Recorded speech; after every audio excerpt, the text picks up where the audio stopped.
How did the Inca Empire collapse? Welcome to CollapX, where giants fall. Today, we set out to explore a fascinating mystery, the fall of the Inca Empire.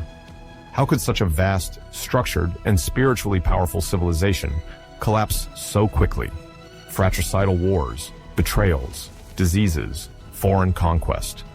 The causes intertwine in a tragic sequence.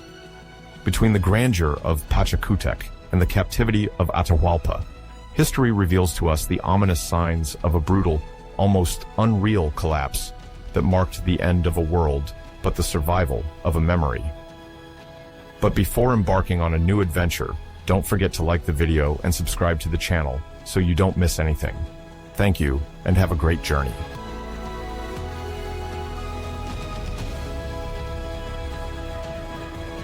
At the beginning of the 13th century, in the high Andean lands of South America, several small chiefdoms emerge, scattered around valleys and steep plateaus.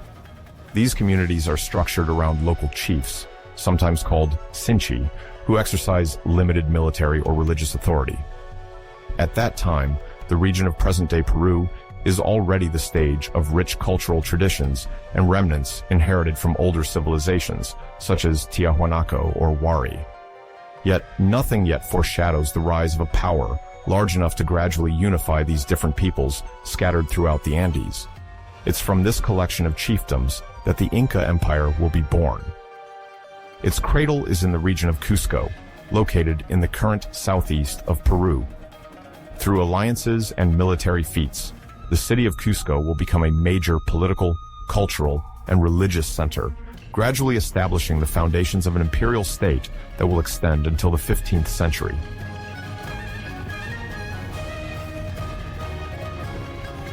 For now, the Incas form one of these small chiefdoms, still modest at the start, but benefiting from a solid social organization and a fierce will to expand. At the heart of their cosmogony, several legends maintain the idea of a sacred origin. One of the most famous depicts Manco Capac, considered the mythical founder of the Inca lineage. According to tradition, he emerged from Lake Titicaca, a vast body of water located between present-day Peru and Bolivia, accompanied by Mama Oclo, his sister wife. The sun god, Inti, would have entrusted them with the mission of civilizing the Andean peoples. Another variant tells that they were born from sacred caves around a place today called Pacaritambo. In any case, Manco Capac is seen as a semi-divine being who, through determination and cunning, lays the foundations of the Inca dynasty.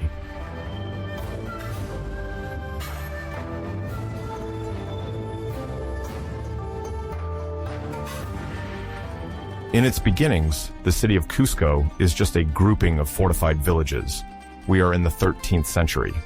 The Incas dominate only a fraction of the valley, surrounded by other rival groups, notably the Chancas to the northwest, or the Collas more to the east.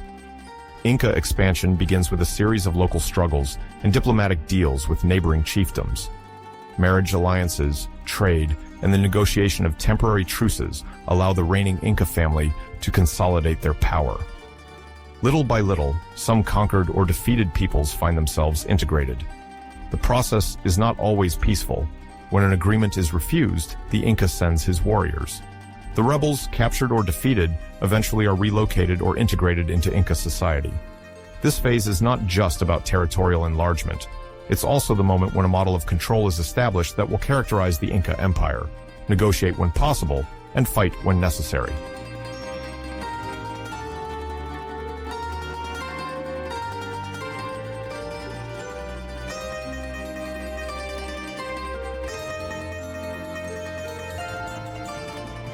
The 14th century marks a crucial phase. Several Inca sovereigns succeed one another, each expanding Cusco's sphere of influence. Later, chroniclers attribute a particular role to each Inca in the dynasty in the expansion. Inca Roca, or Sinchi Roca, son of Manco Capac, according to legend, then other names like Loque Yupanqui or Meta Capac mark the tradition. Even if the exact chronology varies from one source to another, the progression is very real. Towards the middle of the 15th century, Inca Pachacutec undertakes a deep reorganization, consolidating a vast and coherent territorial ensemble. The conquered peoples are offered a form of integration into an empire that provides relative protection, access to an extensive road network, and flourishing trade exchanges.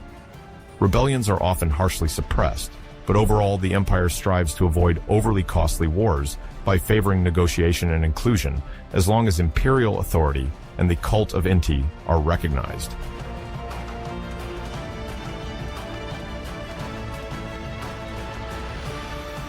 At the top of the political hierarchy stands the Sapa Inca, the emperor. The term Sapa means unique in Quechua, highlighting the almost sacred nature of the monarch. His role encompasses both religious and political dimensions. Considered the son of the sun, he is both the supreme leader of the cult and the guarantor of the empire's prosperity.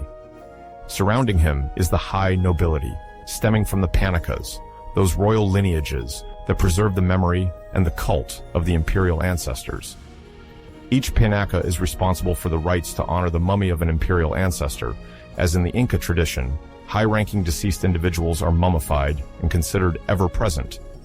The Panacas thus form an influential elite, close to power, advising the Inca and participating in military or administrative projects.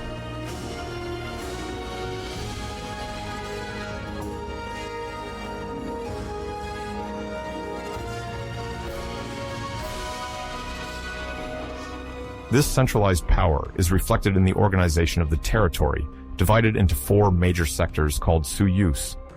The city of Cusco, considered the navel of the world, is located at the crossroads of these 4 suyus: Chinchay Suyu, Antisuyu, Kola Suyu, and Kunti Suyu.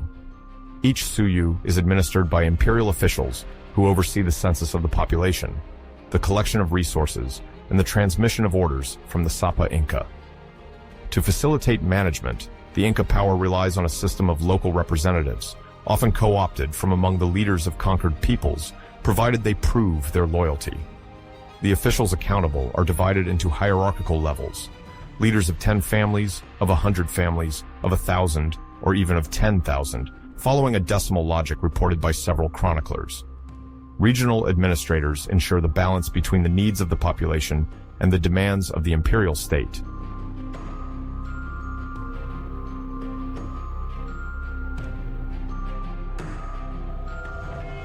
The overall functioning is also based on a strict control of resources. Within the Inca Empire, the principle of redistribution plays a decisive role.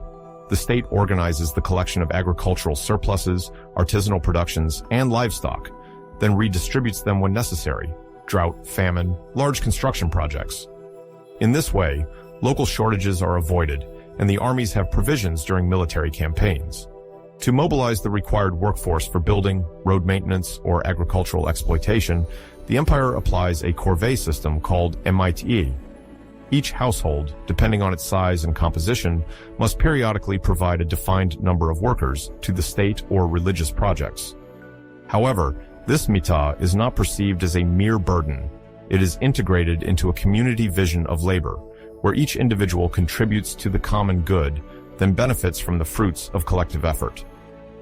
On a large scale, this system allows the rapid construction of roads, bridges, and fortresses throughout the Inca territory.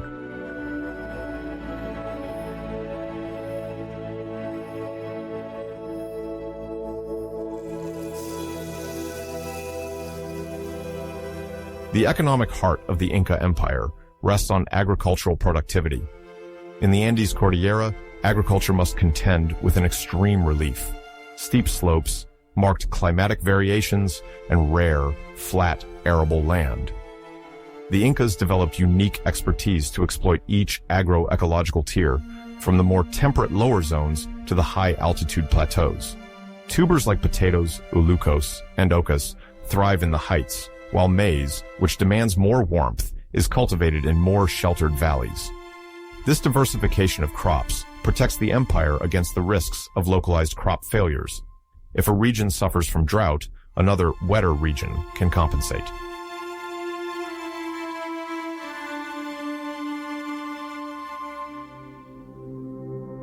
The agricultural terraces, one of the most visible testimonies of Inca ingenuity, optimize the use of mountain slopes. Stone walls retain the soil and preserve moisture, preventing erosion and maintaining a microclimate suitable for germination. Irrigation is carried out through a complex network of canals, sometimes drawn from sources located several kilometers away. This meticulous system demands permanent maintenance, often ensured by local communities under the supervision of imperial engineers. Once harvested, crops are stored in warehouses called kolkas, built at high altitudes to take advantage of the fresh, dry climate, ideal for long-term preservation. The kolkas represent a major asset for the resilience of the empire, as they allow the storage of significant volumes of maize, tubers, or other strategic foodstuffs.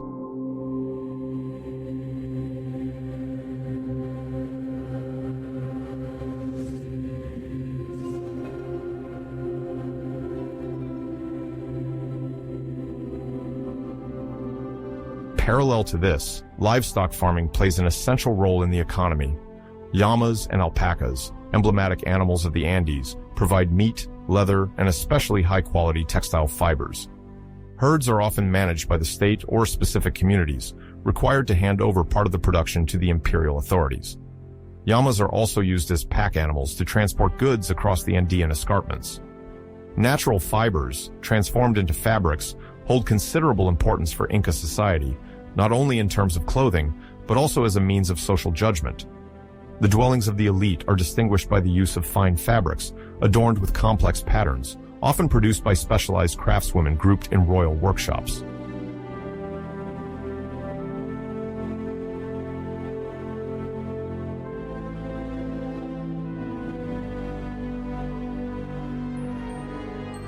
Inca religion is organized around a hierarchical pantheon, dominated by Inti, the sun god, and Viracocha, the creator god. Inti, light and source of life, is considered the direct ancestor of the Inca dynasty. It is in the name of this divine link that the Sapa Inca proclaims himself son of the sun, thus justifying his legitimacy to reign.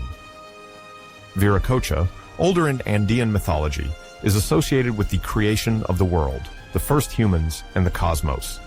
He is sometimes described as a traveling god at the origin of the legendary foundations of civilization. Alongside them, there are deities linked to the earth, Pachamama, the moon, Mama Killa, or lightning, Ilapa, among others, to whom offerings are made to ensure an abundant harvest, favorable weather, or avert misfortunes. An essential element of Inca spirituality lies in the recognition of huacas, places considered sacred. Huacas can be a mountain, a spring, a peculiarly shaped rock, or even an ancient building. Each huaca has its own story, its essence, and serves as a point of contact between the material world and the sacred. The Incas maintain a permanent relationship with these sites, performing offerings, prayers, and even animal sacrifices. In this context, ritual ceremonies are also held, sometimes punctuated by human sacrifices on very special occasions.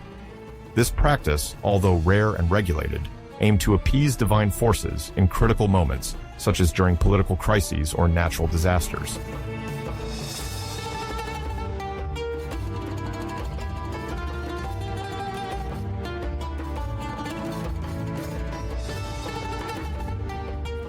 Among the great religious festivals, Inti Raymi holds a prominent place. Celebrated during the winter solstice, in June in the southern hemisphere, it marks the renewal of the sun's strength. Inti is honored so that he may return to warm the fields and ensure the empire's prosperity. In ancient Cusco, the festivities took the form of processions, dances, and communal banquets, bringing together nobility and the population in a shared enthusiasm. The armed forces, as well as religious dignitaries, joined in the general rejoicing, making Inti Raymi an event that was both spiritual, political, and social. This omnipresent religion strongly influences daily life and the legitimacy of imperial power. The Sapa Inca is not only a ruler, he is the direct intermediary between the human world and the sun, endowed with a sacred mission.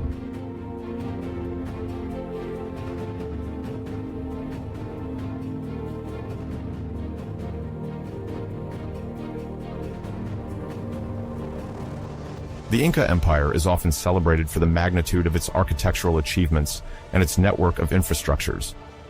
At the heart of this success is the Chapakñan, a gigantic road system, several thousand kilometers long, connecting the main cities and regions of the empire across often hostile geographical environments. Inca roads traverse mountains, ravines, and plateaus, linking the Andean heights to lower valleys and even to the Pacific coasts. Inca engineers developed ingenious solutions to cross precipices. They built suspension bridges from woven plant fibers, sometimes from coya grass, which they regularly maintained and replaced. Even if these bridges appear fragile, they are remarkably sturdy and allow for foot traffic, as there were no wheeled vehicles in the empire.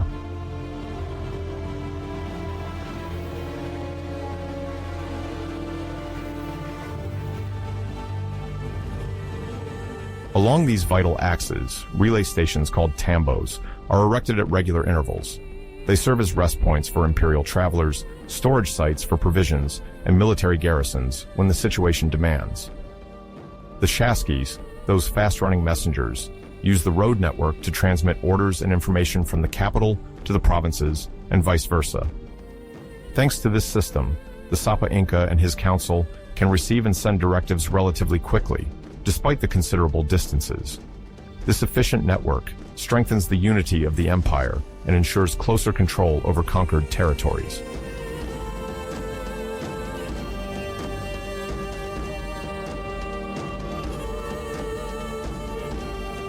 Monumental architecture also embodies the Inca power.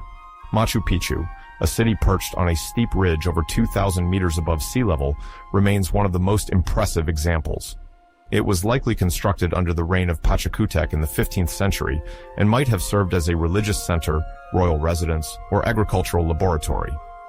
Its terraces and stone buildings harmonize perfectly with the terrain, conforming to the mountain's shape to withstand the frequent earthquakes in the region. Similarly, the fortress of Sacsayhuaman protects the northern access to Cusco with its imposing cyclopean stone walls, cut and assembled with remarkable precision. The Inca stonework, characterized by polygonal blocks fitted together without mortar, demonstrates a keen sense of engineering and a fine understanding of seismic constraints.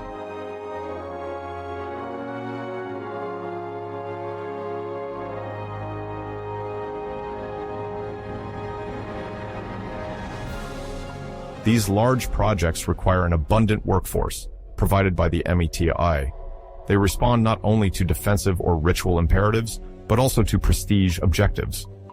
Successive sovereigns seek to leave their mark, impress visitors, and assert the empire's power. Ceremonial centers, such as the Coricancha, meaning golden enclosure in Cusco, are adorned with sumptuous decorations mixing gemstones, precious metals, and luxury textiles. The artisans know and master the working of gold, silver, or copper, crafting objects intended for worship or offered as tribute to the Sapa Inca, the living symbol of the prosperity and greatness of an entire people.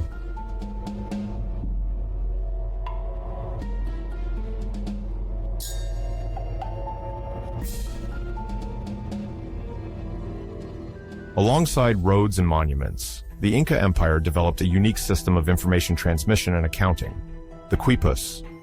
A quipu consists of main and secondary cords to which knots of different sizes and positions are attached. This method, comparable to a form of coded language, allows recording all sorts of data: population census, quantity of stored harvests, livestock movements, mita obligations.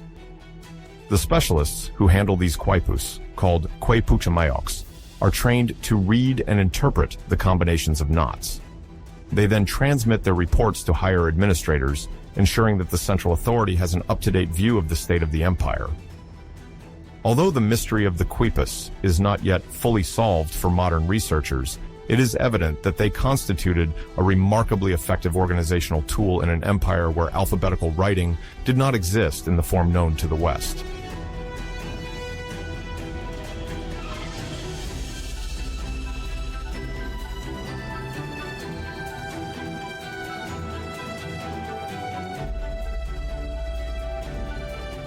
At the turn of the first decades of the 16th century, the Inca Empire was a vast territorial ensemble that seemed invincible.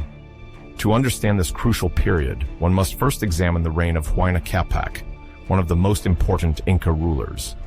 Under his authority, the empire reached its greatest extent, stretching from the south of present-day Colombia to the north of Chile, and this territorial reach was accompanied by administrative and political innovations that consolidated Inca power. However, this prosperity already masked some cracks. Upon Huayna Capac's death, a succession crisis opposed his sons Huáscar and Atahualpa, durably destabilizing the foundation of imperial power. At the same time, devastating epidemics, including smallpox, began to strike the Andean populations, further shaking the empire even before the massive arrival of the Spanish conquistadors. The detailed account of these events shows how the period preceding the Iberian invasion was both a peak and a tragic turning point for the Inca civilization.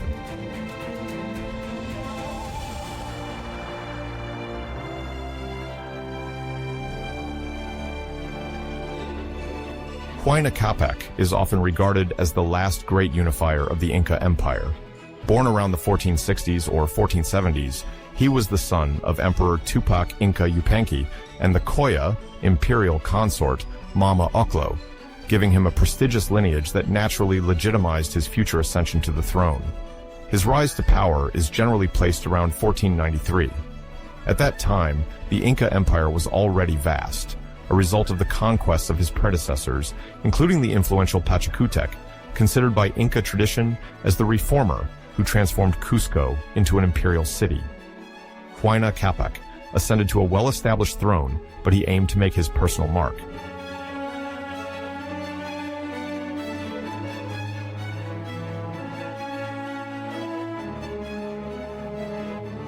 Early in his reign, he demonstrated a desire for expansion, aiming to establish his authority over territories further north than previous rulers had been able to fully control.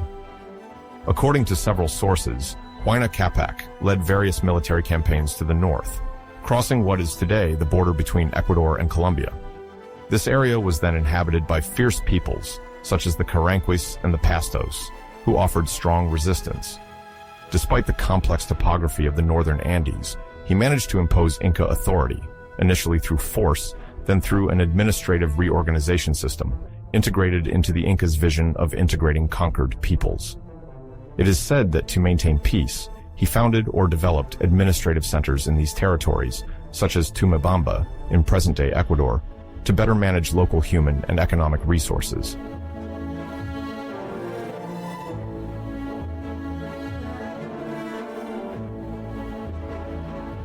Through these campaigns, the Inca Empire extended to the southern borders of present-day Colombia. At the same time, in the south, the boundaries continued to stretch towards northern Chile and Andean Argentina, regions already partially subdued by Tupac Inca Yupanqui. Under Huayna Capac, this southern grip was consolidated by the construction of road infrastructures that connected the heart of the empire to these distant provinces.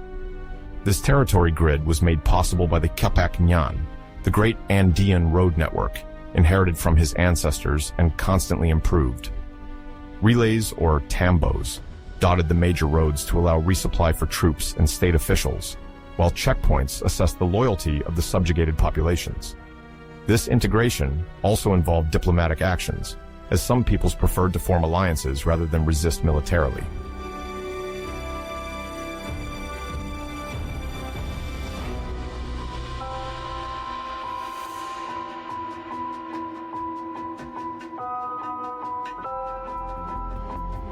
Aware of the growing complexity of the empire, Huayna Capac undertook various administrative reforms.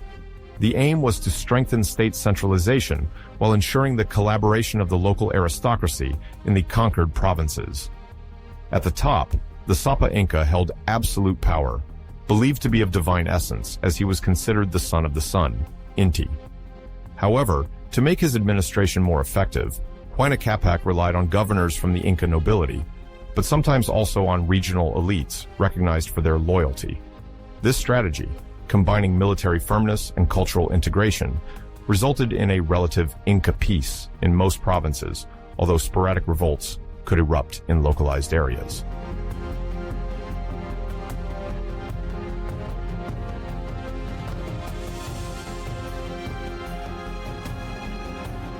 At the same time, managing resources was a central issue to maintain the Inca state's economic and political health. The reforms spurred a tighter control of the storehouses, kolkas, storage places that allowed the prevention of famines and distribution of food in times of crisis or for strategic needs. Imperial officials, under the distant but attentive supervision of Huayna Capac, organized the distribution of harvests, relying on labor subjected to the corvée system called mit'a. This organization, well established before Huayna Capac, gained further coherence during his reign, ensuring a degree of prosperity in the empire.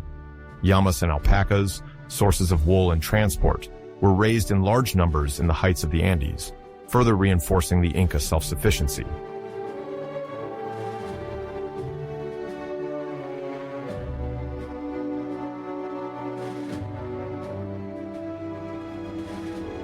One of the notable aspects of Huayna Capac's reign was his diplomacy.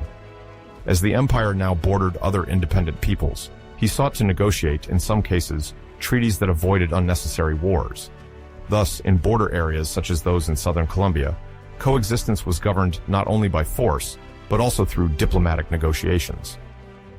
Strategic marriages between the Inca elite and the ruling families of conquered regions were intended to solidify these alliances.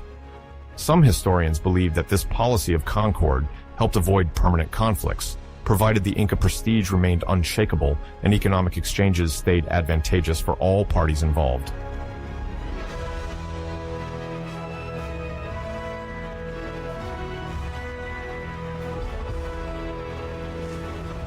In this relatively stable environment, Huayna Capac encouraged various public works in cities and ceremonial centers.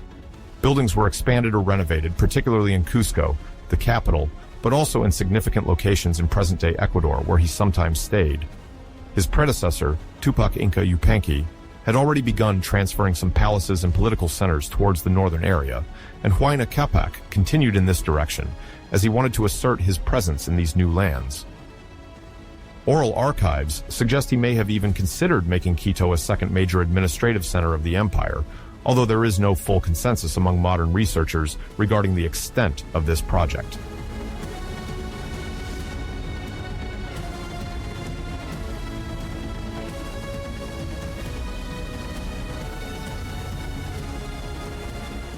Around 1525, Huayna Capac's health suddenly declined, according to later accounts collected by Spanish chroniclers and Andean oral traditions. The exact causes of his death remain debated.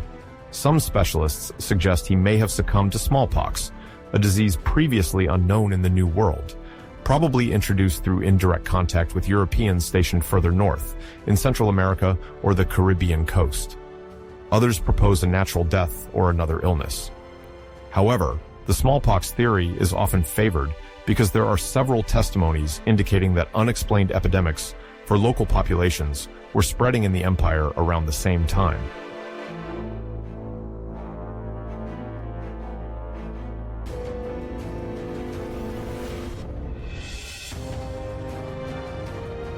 Whatever the precise reasons, the disappearance of Huayna Capac marked a major turning point. Before dying, he had not clearly designated his successor, or did so ambiguously. Several accounts claim he considered bequeathing part of his possessions to a son he had with a princess from the Quito area, while the rest would be entrusted to a legitimate heir born in Cusco. If this proves true, the intention to reconcile two poles of the empire, Quito and Cusco, ultimately backfired on imperial unity, as it created two irreconcilable factions, one for Huáscar, more supported by the elite of the historical capital, and the other for Atahualpa, with support in the northern region.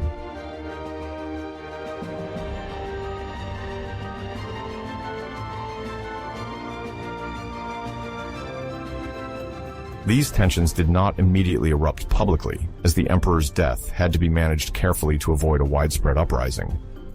However, as questions about the succession protocol arose, two figures clearly emerged. On one side, Huáscar, often described as the legitimate heir due to his birth in the Cusco sovereign line, defended the historical supremacy of Cusco over the entire empire.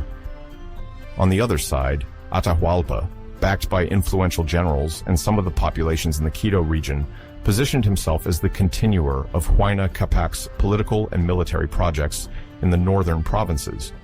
renowned military leaders, such as Generals Chasquis and Chalcuchimac, aligned with Atahualpa, thereby consolidating his military power.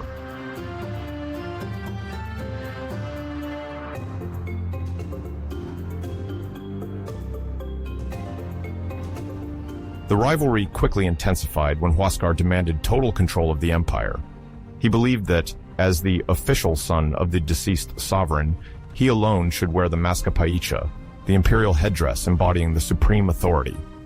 The elites of Cusco considered him the legitimate representative of traditional power because the historical capital of the Inca Empire had never been challenged as the nerve center.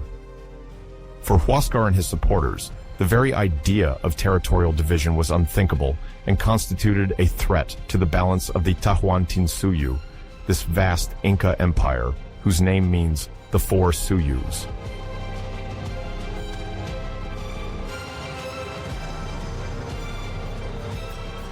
Atahualpa, on the other hand, was in a strategically advantageous position. He was established in the Quito region, where strong Inca garrisons had been deployed since Huayna Capac's campaigns. This northern area, relatively distant from Cusco, had its own resources and powerful supporters who feared being marginalized if power became too centralized on the traditional capital. Atahualpa could therefore rely on a solid rear base to assert himself as a contender for the throne. He wasted no time in asserting that he would inherit the military aura of his father, whose northern conquest campaigns he had followed. His supporters argued that he was the most capable of continuing the imperial work, portraying Huáscar as a less experienced ruler, more attached to the rituals of the Cusco court than to the concrete management of newly annexed territories.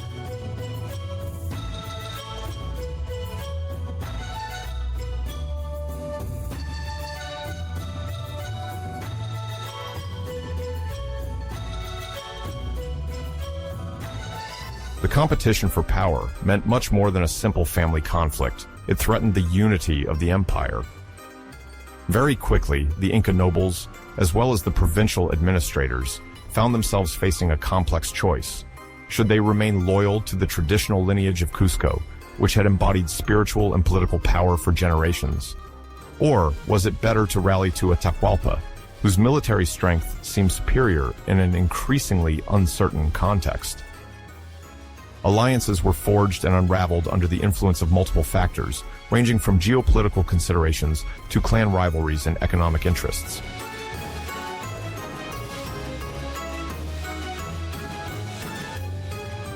In this tense atmosphere, the empire, which had enjoyed relative prosperity under Huayna Capac, entered a phase of turbulence.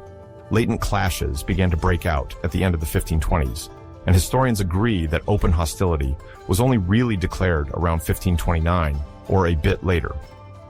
Not only did Inca armies have to fight each other, but moreover, the civilian population was hit hard by the economic instability that the state of war generated. The roads, once guarantors of imperial cohesion, saw increasingly numerous troops passing, requisitioning food and pack animals. Grain reserves were used to feed the soldiers, sometimes forcing peasants to give more than their harvest could support, at the risk of causing local shortages.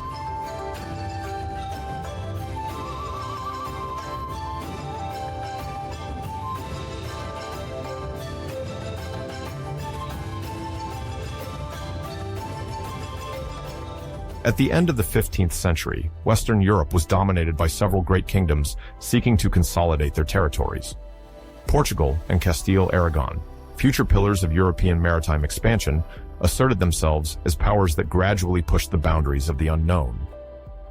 Since the beginning of the 14th century, Portugal had initiated its Reconquista ahead of time, securing strategic positions on the North African coast, the capture of Ceuta in 1415 being a notable example. Meanwhile, Castile allied with the Crown of Aragon through the marriage of the Catholic monarchs, Isabella of Castile and Ferdinand of Aragon, effectively unifying the greater part of the Iberian Peninsula.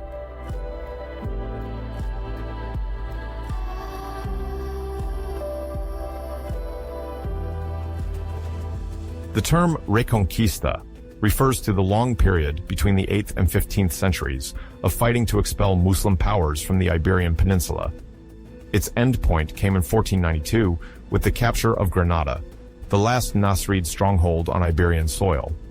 That same year, a crucial event occurred.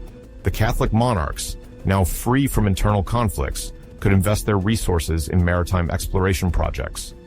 Christopher Columbus, a Genoese navigator under the protection of the Crown of Castile, set out in search of a new route to Asia, and, by a series of circumstances still poorly understood at the time, landed in October 1492 on islands in the Caribbean, convinced he had reached the East Indies.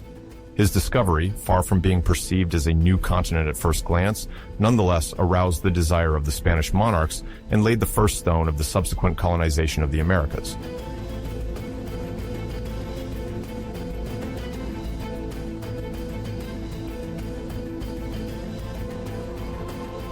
The rise of European maritime explorations could never have been as spectacular without the innovative navigation techniques that emerged or were perfected during the 15th century.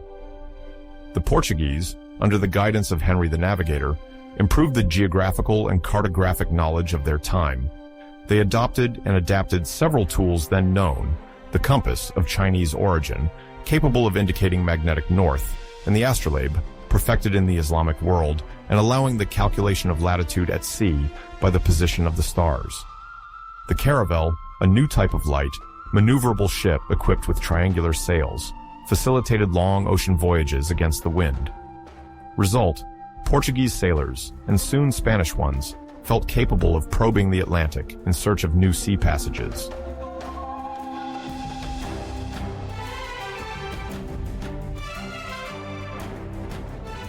Why venture to the edge of the unknown? Primarily for economic reasons. The discovery of gold, exotic products, and especially the spice trade, pepper, cinnamon, cloves, nutmeg, highly prized in Europe for food preservation and medicine, promised substantial profits. The merchant cities of Italy, Venice, Genoa, still dominated the Mediterranean and obtained these goods via the overland routes of Asia, often controlled by Muslim or Ottoman intermediaries, significantly raising the prices. The Iberian powers thus sought a direct route to Asia by circumventing Africa or crossing the Atlantic.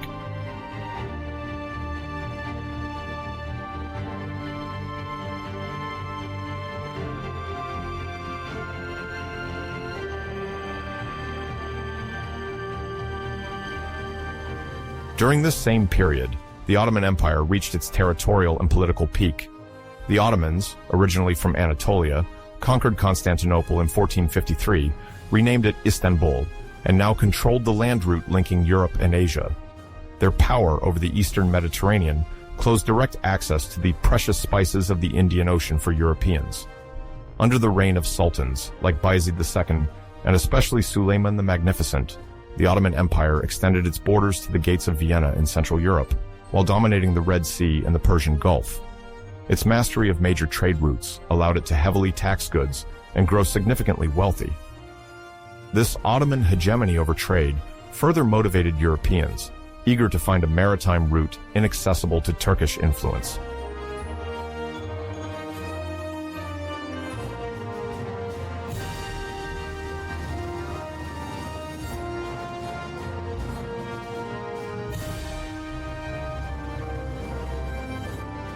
In East Asia, China was then governed by the Ming dynasty, which had repelled the Mongols, re-established a strong state, and developed the Grand Canal to facilitate domestic trade.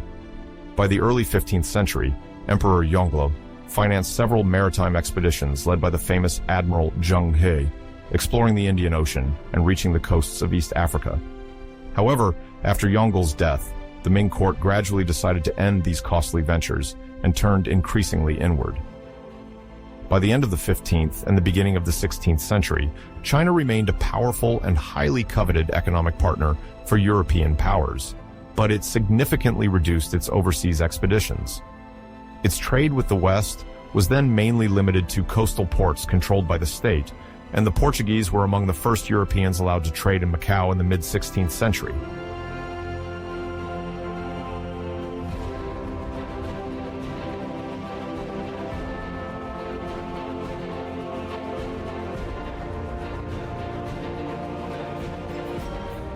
In parallel, the Indian subcontinent was politically fragmented among several Muslim sultanates, the Delhi Sultanate being an example, and Hindu kingdoms. The sultanates controlled part of the land and maritime routes, connecting the Indian Ocean to the Muslim world. India was then renowned in Europe for its wealth in spices, textiles, and precious stones. At the very end of the 15th century, the Portuguese navigator Vasco da Gama rounded the Cape of Good Hope at the southern tip of Africa and reached Calicut, now Kozhikode, on the southwest coast of India in 1498. This maritime feat marked the beginning of a lasting Portuguese presence in the region. By 1510, the Portuguese settled in Goa, which became a key trading post on the spice route. Gradually, Europeans sought to forge alliances with various local princes to ensure their commercial domination. However, they also faced strong indigenous resistance.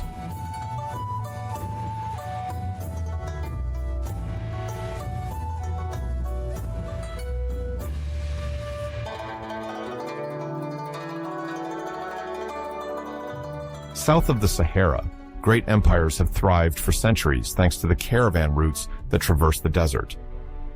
During the 14th century, the Mali Empire made history with the wealth of its rulers, including the famous Mansa Musa, and the splendor of its political centers like Timbuktu, a significant Islamic and intellectual hub. By the end of the 15th century, the Songhai Empire emerged as the dominant power in the Niger River bend, particularly under the reign of Soni Ali and later Askia Muhammad. These empires accumulated wealth thanks to gold extracted from gold-bearing regions and the salt trade, an essential product for food preservation. Cities like Gao, Djenné, and Timbuktu encouraged the spread of Islamic culture and became crossroads of intellectual exchanges, where sciences, theology, and astronomy were taught in renowned Quranic universities.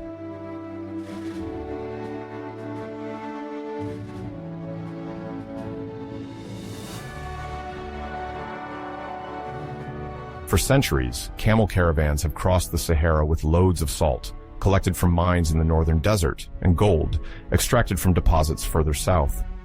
Slaves were also among the exchanged goods.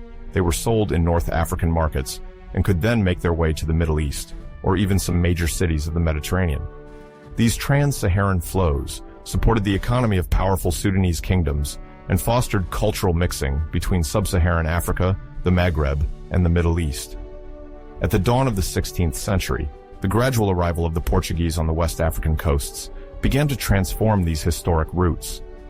The Europeans sought to bypass the Sahara by sea, establishing coastal trading posts for gold, ivory, and, unfortunately, the slave trade, which would expand with increasing intensity over the decades.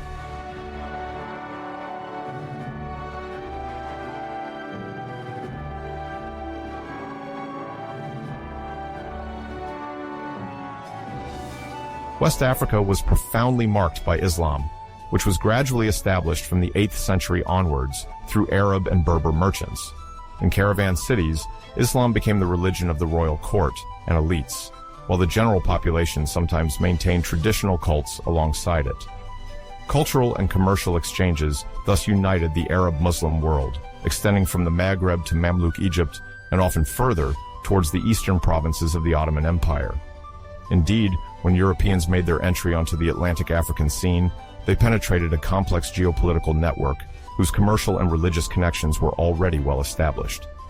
These initial contacts laid the groundwork for future rivalries and alliances, in a context where the control of trade routes remained the main stake for all the powers involved.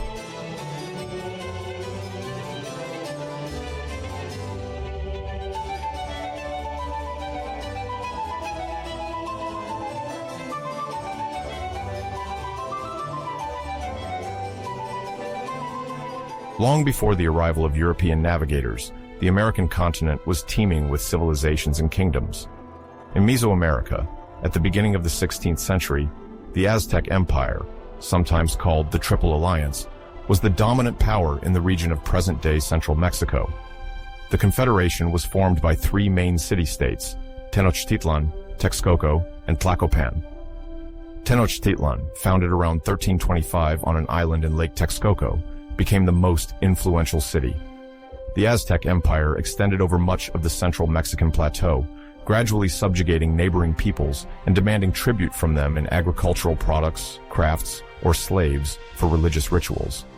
The political organization was based on an emperor, the Huey Tlatoani, and military nobles who justified their power with the support of gods, especially Huitzilopochtli, a deity associated with the sun and war.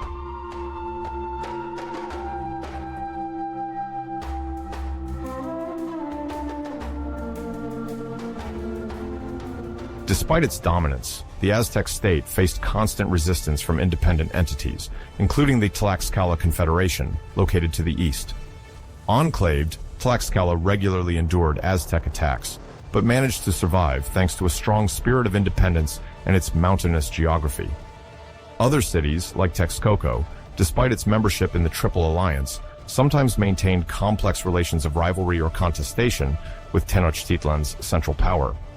These internal tensions overall weakened the cohesion of the Aztec Empire on the eve of the arrival of the Spanish conquistadors, led by Hernán Cortés in 1519.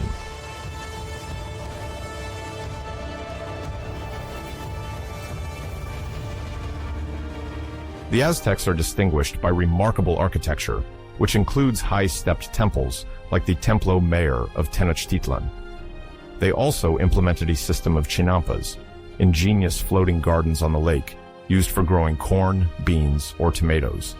The pictographic writing, the religious calendar, and the sculpture of bas-reliefs testify to a thriving cultural life.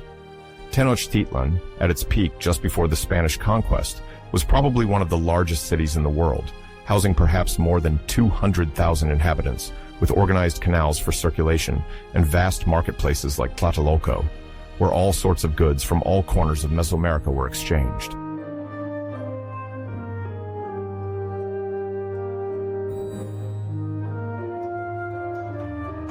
In South America, particularly in the Andean area, various civilizations succeeded one another long before the rise of the Inca Empire.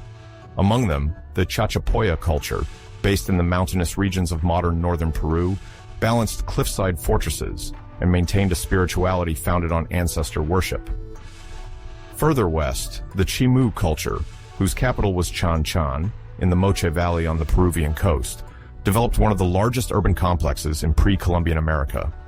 Chan Chan, consisting of citadels and palaces, housed a hierarchical society skilled in goldwork and metallurgy. Other cultures, such as the Nazca, known for their giant lines in the desert, or the cultures of the Central Sierra, also left their mark on the region before the Incas took over.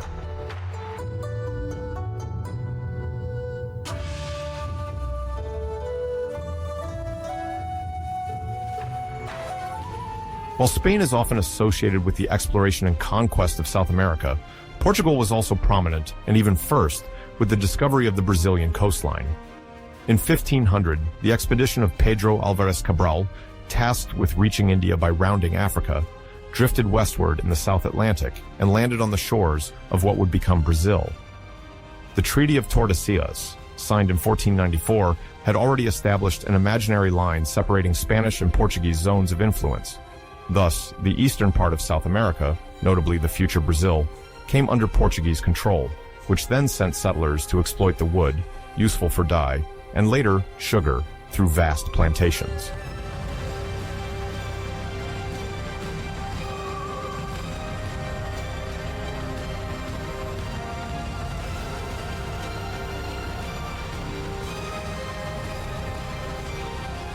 On the Spanish side, after Columbus's discovery of the Caribbean, the exhausting search for gold drove the conquistadors to concretely penetrate the continent. Vasco Núñez de Balboa, leaving from the Caribbean islands, explored the Isthmus of Panama and founded Santa Maria la Antigua del Darién in 1510, considered the first permanent colony on the American continent, led by Spaniards. The living conditions there were extreme: tropical diseases, stifling heat, conflicts with local populations. Nevertheless, Balboa managed to establish diplomatic relations with some indigenous chiefs and discovered the Pacific Ocean in 1513, which he named the South Sea. This event sparked new ambitions: the conquest of territories further west, on the Pacific coasts of Central America and in the Andes, where rumors of immense wealth increasingly attracted the attention of adventurers.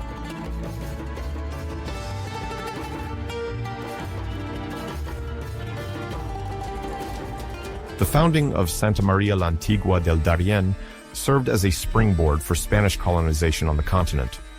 A few years later, in 1519, the city of Panama was established on the Pacific coast, offering privileged access to the interior lands. These colonies proved strategic.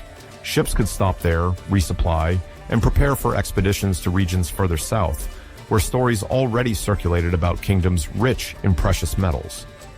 Economic motivations, underpinned by a spirit of conquest and encouragement from the Spanish crown, led many adventurers, mercenaries, and members of the nobility to consider more daring expeditions to the unknown Andes.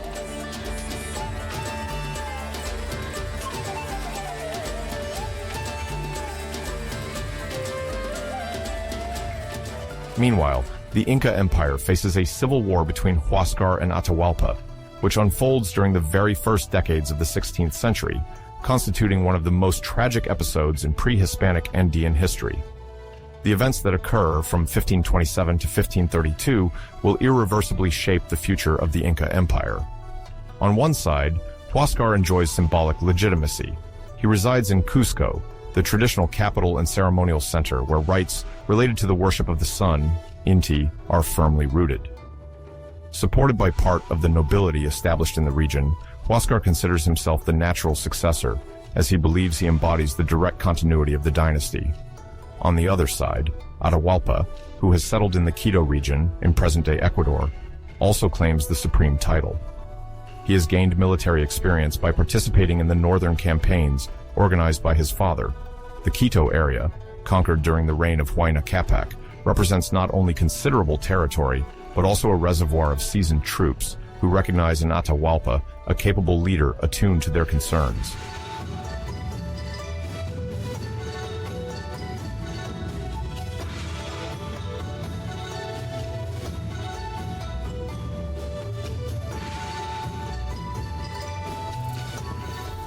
The elites are divided between these two centers of power, many dignitaries of the court remaining in Cusco, aware of the religious and historical importance of their city, bank on Huáscar.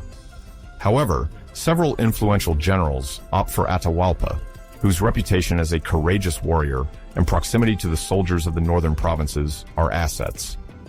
In such a vast empire, each of the half-brothers tries to secure the loyalty of local governors. The strategies to gain these supports include granting privileges, threatening reprisals, or negotiating alliances with influential families.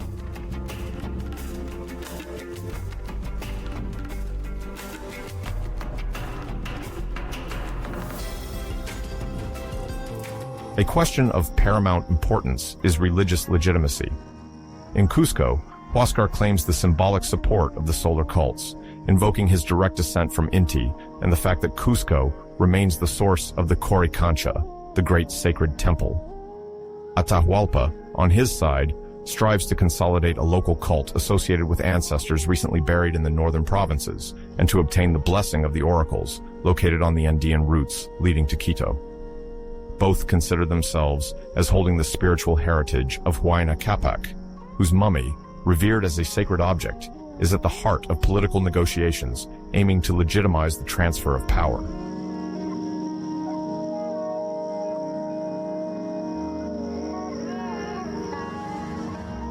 The civil war materializes when Huáscar takes the initiative to mobilize a considerable army to subdue his half-brother. Colonial chronicles mention impressive numbers, several tens of thousands of soldiers, although it is difficult to verify them precisely. Nonetheless, the Incas have a solid military tradition. They know the art of rapid marching on steep paths, employ tactical formations to encircle the enemy, and effectively wield clubs, spears, and slings. The first clashes take place in the Northern Empire, near the border area of Quito, featuring experienced Inca troops. Initially, Huáscar's loyal forces advance, confident in the idea of surprising a presumably less legitimate adversary.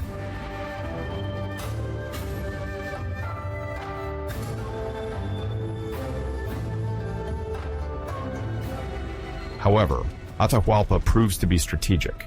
He knows that he cannot solely rely on the loyalty of his soldiers. He must demonstrate his worth in battle.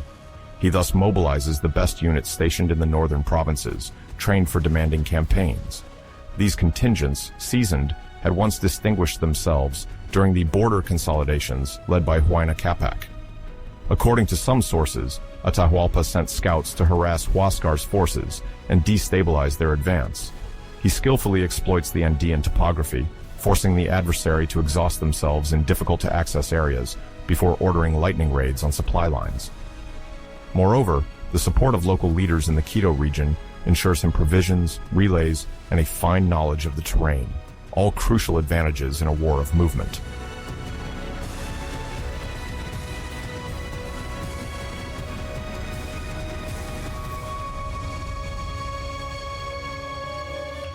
The following battles are marked by great brutality. The Incan fighters, accustomed to surrender rather than total annihilation of the enemy during classic imperial conquests, find themselves in an unprecedented situation. They are fighting among brothers of the same civilization, with no prospect of compromise. Chronicles report the systematic execution of defeated leaders, the devastation of fields and enemy granaries. This cruelty contrasts sharply with the traditional integration policy that, in the past, characterized Incan conquests. Now, it is no longer about rallying distant territories, but about destroying the rival faction to establish one's own legitimacy.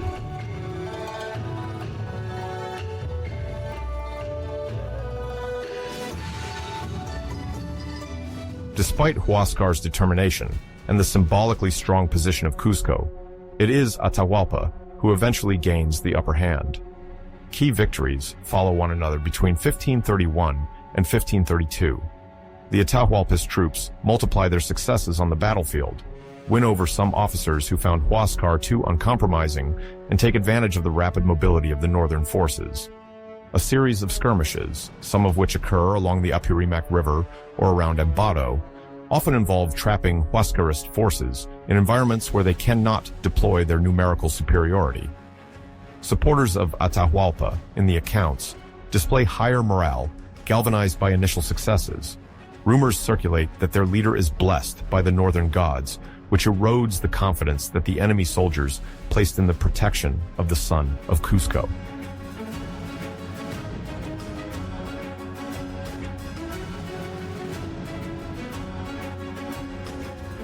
The military campaign reaches a climax when Atahualpa orders his best generals, sometimes identified in sources as Chalcuchimac and Quisquis, to advance southwards to directly threaten Huascar's capital. Defeating or capturing the enemy Inca is a major stake. Seizing the rival would embody absolute legitimacy. On his side, Huascar tries to reorganize his forces, but sees his authority undermined. Internal betrayals, due to old rivalries and Atahualpa's promises, destabilize his command. Officers hesitate to sacrifice themselves for a leader they are beginning to perceive as weakened. The lack of cohesion extends to local populations, which, subjected to a system of conscription, named mita, for a long time, do not always understand the necessity of fully engaging in a fratricidal war.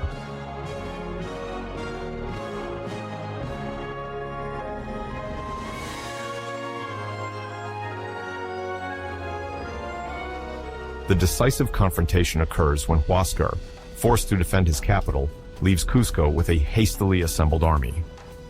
During a pitched battle, which some sources place around 1532, Huascar's troops suffer a stinging defeat.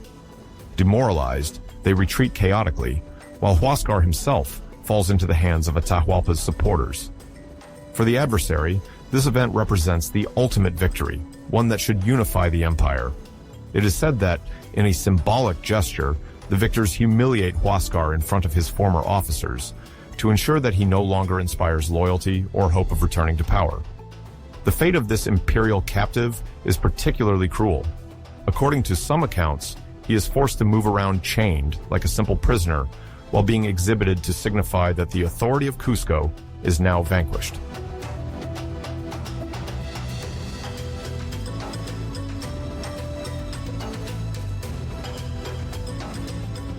This capture of Huascar, which occurs shortly before a decisive turning point in Andean history, plunges the empire into deep instability. Instead of bringing peace, the defeat of the Cusco faction and the rise of Atahualpa create a climate of terror. Huascar's supporters are hunted. The abuses inflicted on Cusco's loyalist nobility leave a lasting trauma throughout the region. The garrisons that had pledged allegiance to Huascar find themselves dismantled or subdued, and the civilian population, already strained by the war, suffers abuses from victorious soldiers seeking reprisals. The networks for distributing goods and resources, accustomed to serving the empire in a unified manner, no longer know which authority to obey, causing localized shortages. Population displacements also occur, as many inhabitants prefer to flee the confrontation zones to seek refuge in less disturbed regions.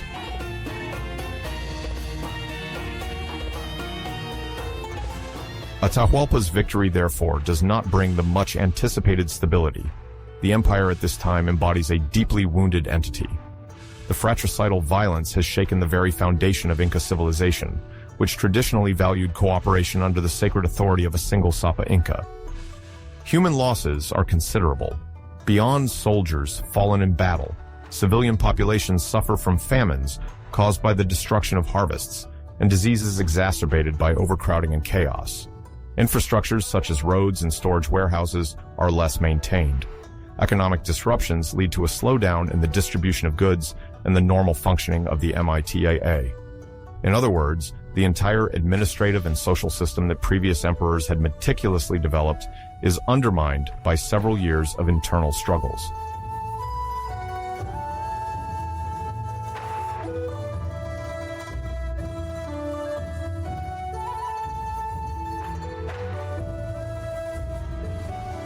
On the political level, the victorious faction imposes a regime of terror to stifle any uprising ambitions.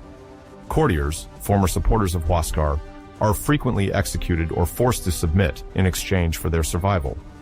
Atahualpa can then consider ascending the throne with military legitimacy, but without yet establishing real reconciliation.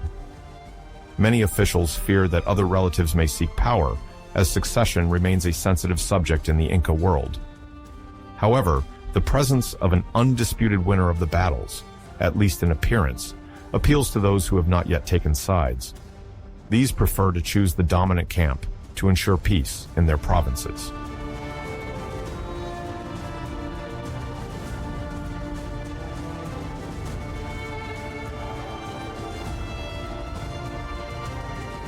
Francisco Pizarro was born towards the end of the 15th century, probably in 1475, in the city of Trujillo, located in Extremadura, an austere region in western Spain.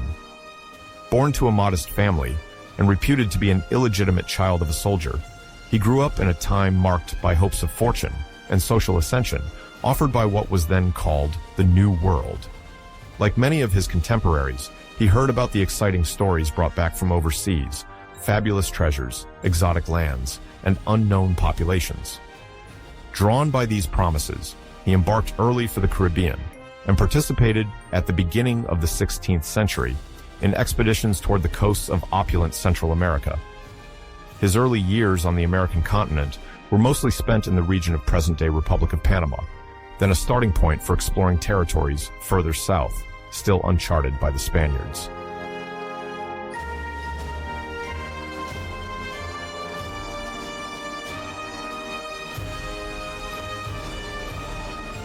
At that time, the Crown of Castile actively encouraged efforts of discovery and conquest.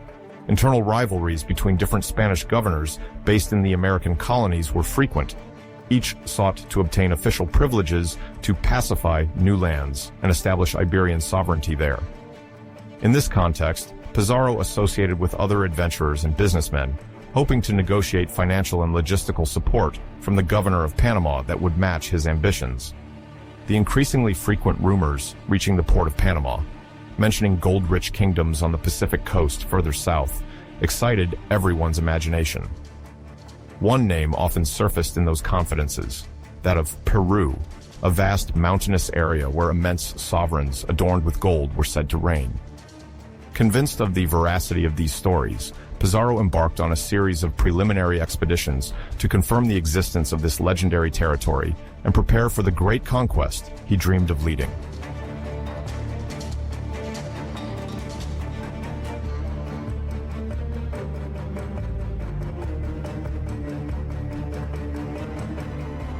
Pizarro's first expedition south started in 1524, when the explorer managed to secure an agreement with the governor of Panama, then Pedrarias Dávila. While maintaining a degree of suspicion towards Pizarro, Davila conceded a few ships and granted limited support in men. This hesitation was due to the high cost of maritime expeditions in the still largely unknown waters of the Pacific Ocean. The ships of the time, vulnerable to tropical storms, required regular maintenance and substantial reserves of provisions. Despite these obstacles, Pizarro left the shores of Panama Bay with the hope of reaching lands brimming with precious metals.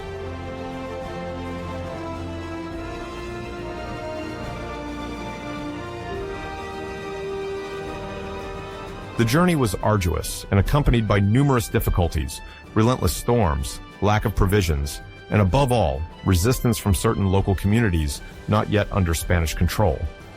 Additionally, the tropical climate caused epidemics on board, weakening the crew. Pizarro and his men had to turn back before even truly penetrating into the territories they dreamed of conquering. Nevertheless, the mere mention of gold objects, shown to them by a few fishermen in the north of present-day Colombia, was enough to fuel their hopes. Brief exchanges took place with coastal populations. Some individuals displayed sparkling metallic ornaments, clear indications that the rumors of a wealthy empire might hold some truth. Despite the apparent failure of this first attempt, Pizarro emerged more convinced of the potential worth of a second expedition to reach this still mysterious, promised land.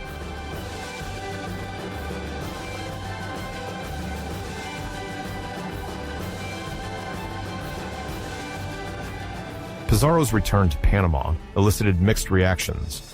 Most of the region's settlers were disappointed by the lack of tangible booty, while others, intrigued by the few pieces of gold and daring tales, wondered if they shouldn't persist in the exploration.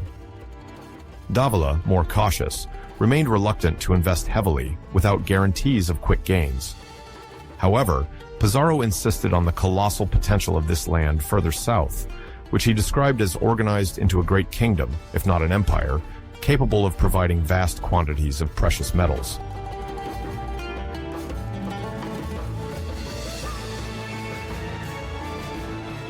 At the same time, another key figure entered the scene, the priest Hernando de Luque, who acted as a negotiator and investor with various merchants in the colony. Through his intermediary, Pizarro was able to gather enough capital to prepare a new attempt. The motivations for supporting the venture were manifold. Gold, of course, which fascinated all men of the era, but also glory, an essential aspect of Iberian society obsessed with honors and titles. Finally, a religious zeal animated some participants, eager to evangelize potential future subjects of the Crown of Castile. Assuming the existence of these populations could be confirmed, the Church saw a tremendous opportunity to expand its influence. The prospect of converting souls in a supposedly opulent empire was an enticing argument for broader political support.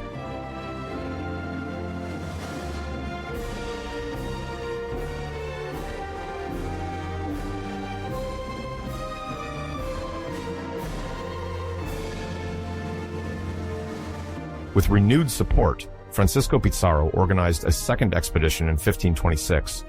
Among his traveling companions were, among others, the soldier Diego de Almagro and the priest Hernando de Luque. Almagro, known for his fiery temperament, was an important ally and a major financial partner, as he provided additional men and supplies. Their goal was clear: to explore the southwestern coast of the continent beyond the Gulf of San Miguel, to finally reach the region known as Peru or Peru.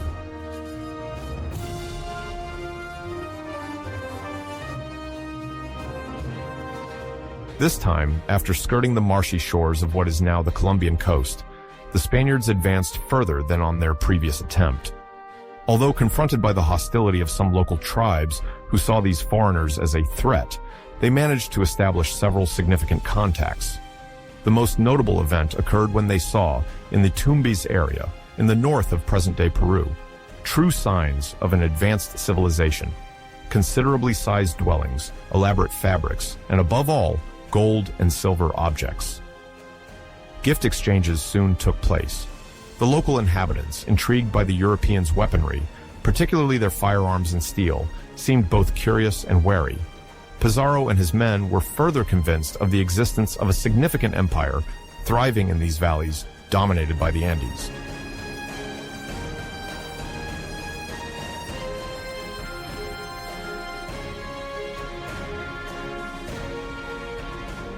However, the enterprise could not be realized without more formal royal authorization, nor without considerable financial means. Upon their return to Panama around 1527, Pizarro and Almagro displayed to the settlers and local authorities a few trophies collected during their journey: golden ornaments, colorful fabrics, and various unknown objects. This impressive display convinced some dignitaries, but Pedrarias Dávila still deemed the project too costly and risky. It was then that Pizarro decided to attempt another approach. He would travel to Spain to obtain direct support from the crown.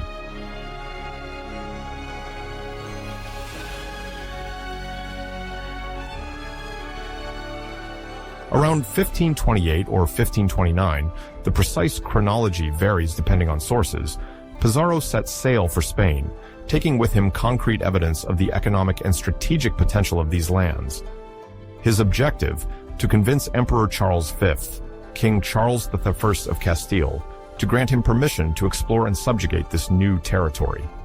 He succeeded by obtaining the Capitulación de Toledo, a document that appointed him governor and captain general of the provinces he would conquer south of Panama.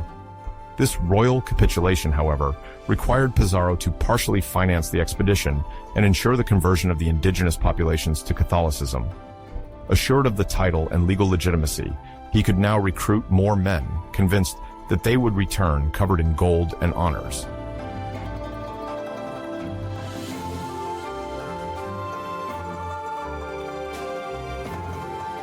The recent successes of the conquistadors in the Caribbean and Mexico, where Hernán Cortés had conquered the Aztec Empire in the early 1520s, served as inspiring models.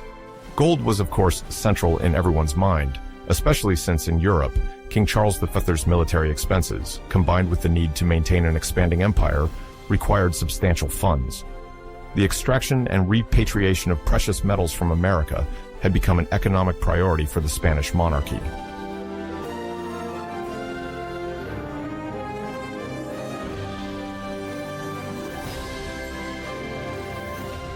Personal glory also came into play. At a time when Pizarro's illegitimate birth might have condemned him to a modest existence, the campaigns of conquest offered an exceptional means of social advancement. Moreover, the expansion of the Christian faith was one of the ideological justifications for these expeditions. By converting the indigenous peoples, the conquistadors claimed to be working for the greater glory of God and the kingdom. In fact, spiritual authority allied with temporal powers to encourage and legitimize the conquest of Peru.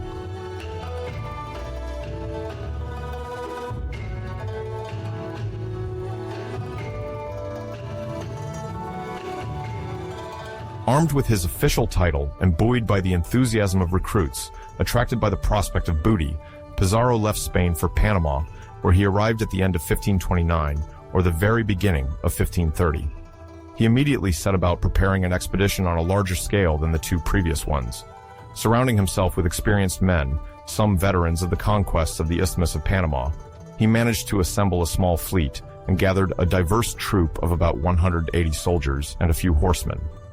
Among them was his half-brother Hernando Pizarro, known for his determination and loyalty, as well as other relatives, such as Gonzalo and Juan Pizarro, who believed that the enterprise of conquest would offer them a quick path to fortune.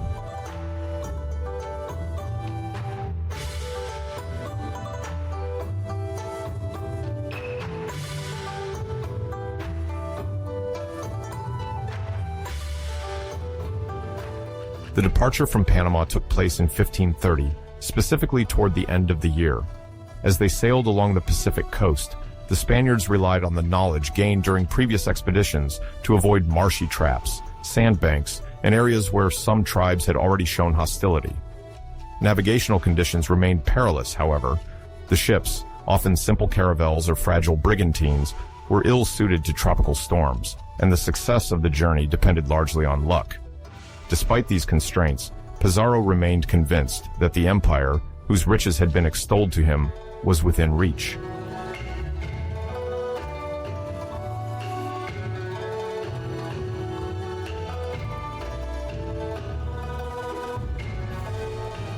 Once near the Tumbes region, Pizarro sent scouts inland to reconnect with the indigenous groups previously approached during the earlier expedition. The reception was more mixed this time. On one hand, some communities seemed curious, even hospitable, offering food and sharing some information about what was happening further south. On the other hand, small centers of resistance appeared, notably among populations who feared that these powerful armed foreigners would disturb an already precarious local balance due to other conflicts.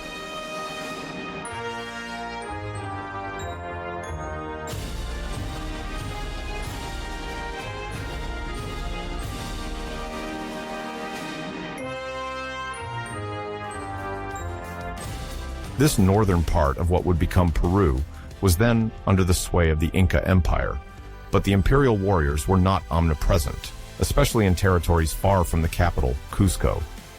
Pizarro was thus able to discover that several coastal peoples, once conquered by the Inca armies, maintained an ambiguous sentiment towards their overlord. Some local chiefs viewed an alliance with the Spaniards as an opportunity to free themselves from imperial rule, while others were wary of these pale-faced Europeans, unknown to their traditions and possessing frightening weapons.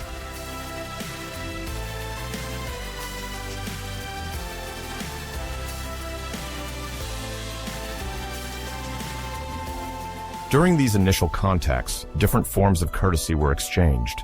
The Spaniards were distinguished by their armor, their steel swords, and their horses, animals unknown throughout the American continent before the arrival of the Europeans. These horses aroused astonishment and fear as they seemed to multiply the strength of the visitors.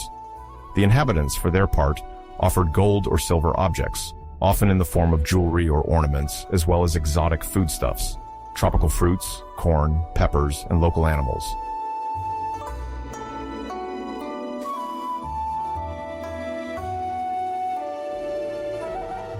Pizarro and his men were struck by the craftsmanship of some woven garments, showcasing the skills of Andean artisans. The bright colors and the finesse of the fabrics contrasted with the uniformity of European outfits of the time. The local architecture, with their communal housing, also differed from the simple constructions of the Caribbean villages or the coast of Panama. Each new detail captured the attention of the Spaniards, confirming the hypothesis that they were indeed at the gates of a great empire.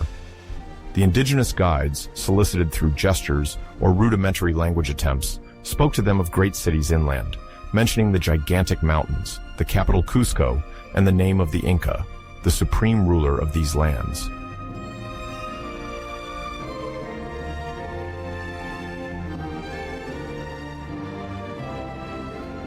However, the enthusiasm born from these discoveries was tempered by the first military clashes.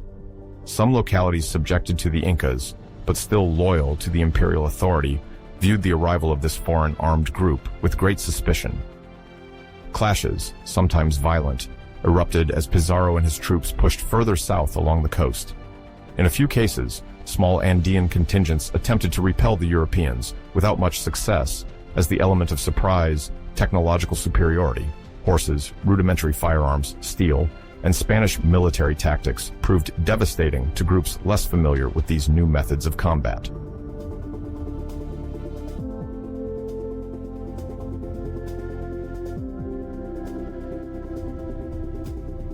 Meanwhile, other indigenous villagers cautiously but hopefully welcomed the Spaniards, seeing them as a potential counterbalance to Incan power. The Incas, for several generations, had practiced a policy of partial assimilation or repression towards the conquered peoples, which had fostered resentment. For Pizarro, these internal weaknesses were an opportunity. He managed to rally some local lords by promising them protection, respect for their customs, or, more simply, a chance to escape Incan control. Thus, the first networks of alliances were woven, which would prove fundamental during the actual conquest.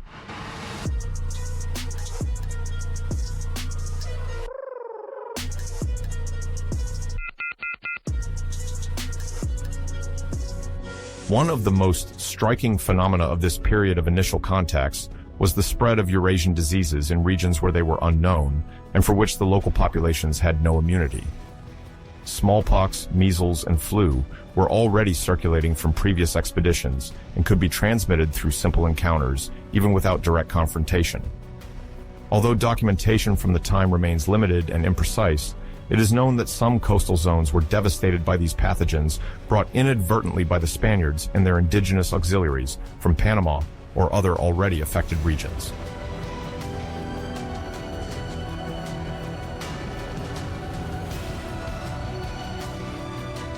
For the Andeans, these epidemics represented a disaster. The immune system of these populations had never been exposed to these viruses or bacteria before the European arrival. In a few months, entire villages could lose a significant fraction of their inhabitants. This weakening facilitated the Spanish incursions and sowed confusion among the local elites, who could see it either as divine punishment or as a punishment imposed by the spirits of their ancestors for fratricidal battles or the welcoming of foreign visitors. In any case, the impact of these diseases on the Inca Empire and the kingdom subjected to it was considerable, to the point of playing a major role in the continuation of the conquest.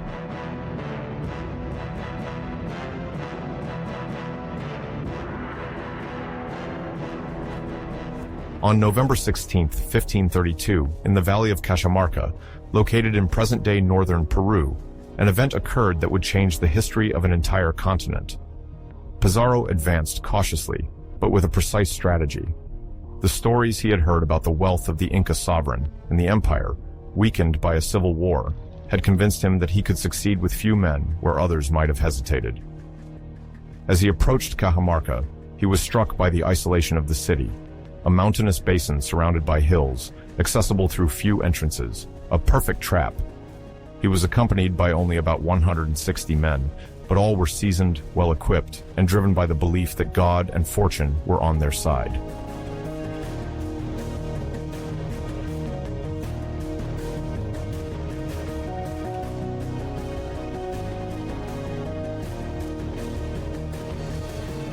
Cajamarca, for the Incas, was not just an ordinary city. It was a sacred place, reputed for its hot springs, and often associated with purification rituals. Atahualpa was staying there not only to rest after his victorious military campaign, but also to affirm his authority in newly conquered territory. He had several tens of thousands of soldiers stationed not far away, but confident in his numerical and moral superiority, he did not see the immediate necessity.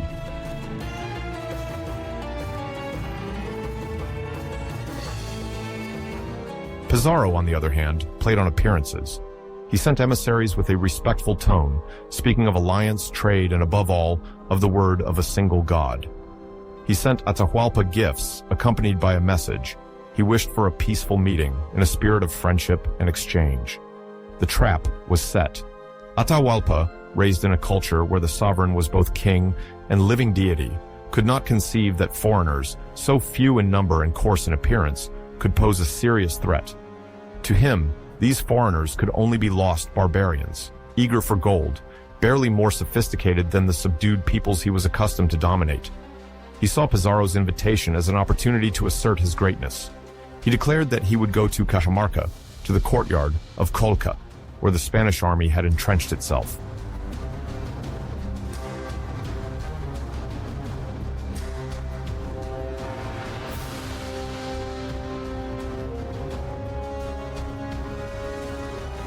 On the appointed day, he made a spectacular entrance, carried on a golden litter, surrounded by a grand procession of nobles, musicians, dancers, and priests. None were armed. He wanted to impress, to show these foreigners the refinement and power of an Inca emperor. The procession advanced slowly toward the main square, where the Spaniards awaited them, invisible. For Pizarro had hidden his men in the buildings around the square. He had ordered them not to move until he gave the signal. The cannons were concealed, the horses ready to charge, the swords ready to strike. This was not a reception, it was an ambush.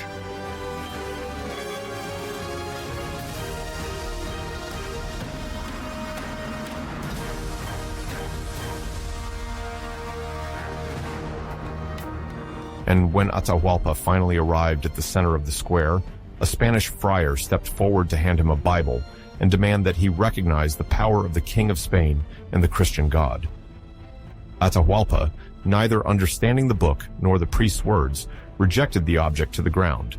This gesture was immediately interpreted as an affront. Pizarro gave the signal. In seconds, the sacred calm of Cajamarca was shattered by the crash of firearms, the neighing of horses, and the cries of the surprised, trapped, massacred Incas. Atahualpa, in the confusion, was seized alive. In an instant, the god emperor of the Andes had become the prisoner of a few hundred foreigners. The world had shifted.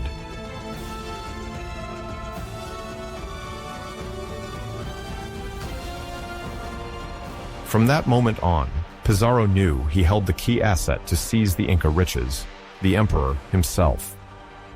For his part, Atahualpa realized he could negotiate his survival in exchange for the gold and silver so coveted by the Spaniards. According to the tradition reported by various chroniclers, the Inca promised to fill a large room with gold up to the height of his outstretched arm, and to double this treasure with silver. Enthused by this prospect, the conquistadors agreed to suspend his execution. The fate of the Inca Empire was now being played out around this legendary ransom in universal and cruel history.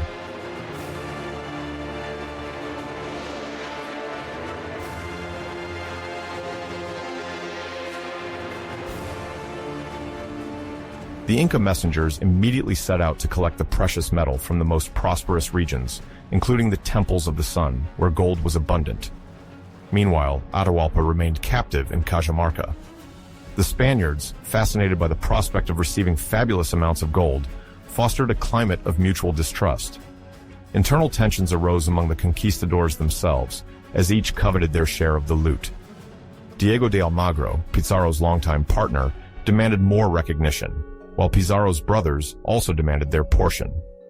The lure of gain exacerbated rivalries and greatly complicated the situation.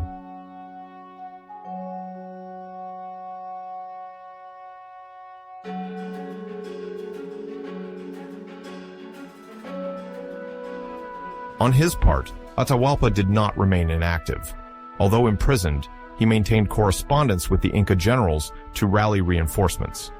Some chroniclers suggest that he secretly orchestrated the execution of Huáscar, fearing that the captive rival might be freed and placed on the throne by the Spaniards. However, Atahualpa's position remained fragile. Pizarro recognized the danger of keeping the legitimate ruler of so vast an empire alive. The hostage remained valuable for accumulating more gold, but he also posed a strategic risk. The conquistadors feared a widespread revolt if the Inca managed to rally dissident and fighting forces.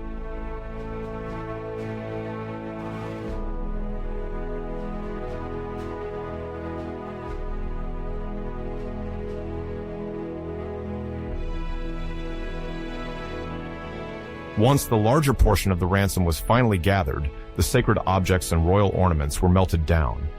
The conquistadors wanted to transform these pieces of goldsmithing, sometimes artistic masterpieces, into easily transportable ingots. Thus, the Inca temples lost their treasures, stripped of their ritual value, and melted to satisfy the greed of the invaders.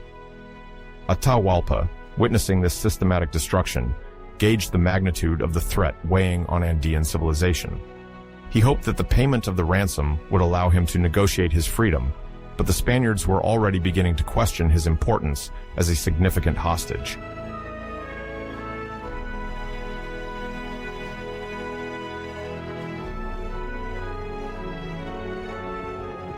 With the ransom collected, the question of Atahualpa's fate arose urgently. Some Spaniards, driven by the prospect of consolidating their power, preferred to keep the Inca alive to more easily control the subdued populations. Others, worried about a massive uprising, wished to execute him to forestall any hope of resistance. Pizarro, under multiple pressures, eventually brought charges against Atahualpa. He was accused, notably, of plotting against the Spaniards and persisting in idolatry, charges which, for them, justified the death sentence. The trial summary offered the Inca little opportunity for sincere and fair defense.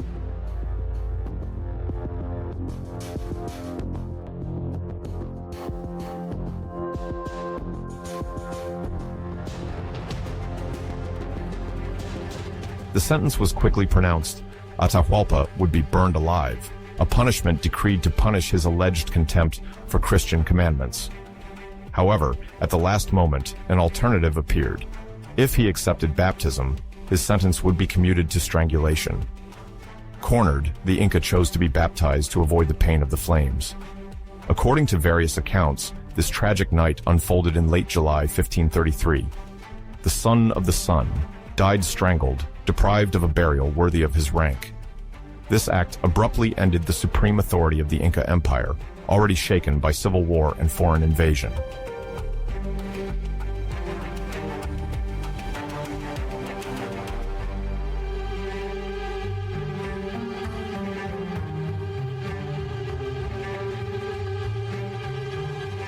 In the Inca Empire, Atahualpa's death created a disastrous power vacuum. Many dignitaries, stunned, did not know how to react to this abrupt break in dynastic continuity. The populations, accustomed to venerating the Inca as a divine incarnation, lost their bearings. Provincial governors attempted to maintain a certain stability, but the absence of an undisputed sovereign weakened the entire political structure. This disorganization benefited the conquistadors, who used the strategy of divide and conquer to rally certain factions. The psychological shock was immense. An empire once strong and centralized was decapitated in a single event.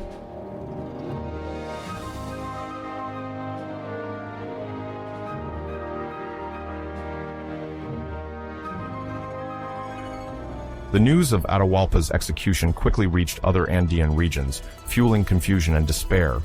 Local leaders considered armed resistance, while others sought compromise with the foreigners to preserve their privileges.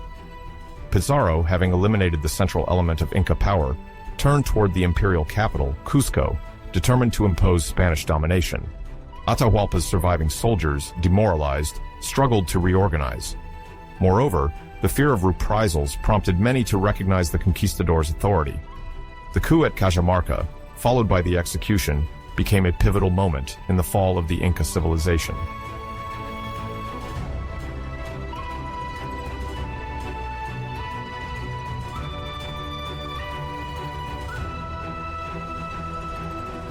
Upon the announcement of Atahualpa's death, several leaders from peripheral provinces, eager to take revenge against Inca power, began discreet contacts with the Spanish forces. Francisco Pizarro, aware of his numerical inferiority, relied on this internal division to advance more safely in hostile territory. The first allies were found among the peoples who had previously contested Cusco.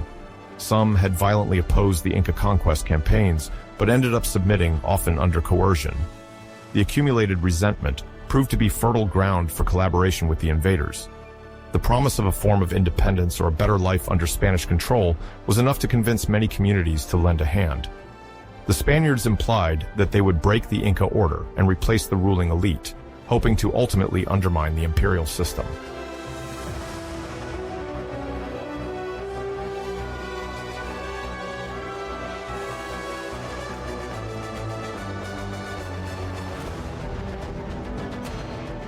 To cement these alliances, the conquistadors relied on local intermediaries, who acted as messengers and translators. Among them stood Felipillo, a young man from the region of Tumbes, already employed during the initial contacts with Andean populations. Felipillo, having quickly learned the basics of Spanish, became indispensable for establishing dialogue, albeit rudimentary or punctuated with misunderstandings, between Pizarro's captains and the indigenous leaders. Through his role as interpreter, he helped to dispel certain fears among local chiefs while relaying Spanish demands, provision of men, supply of food, and intelligence on the safest routes to reach Cusco. This linguistic mediation was of decisive importance. In an era where alliances were fragile, the fluidity of communication could seal a pact, or cause it to fail.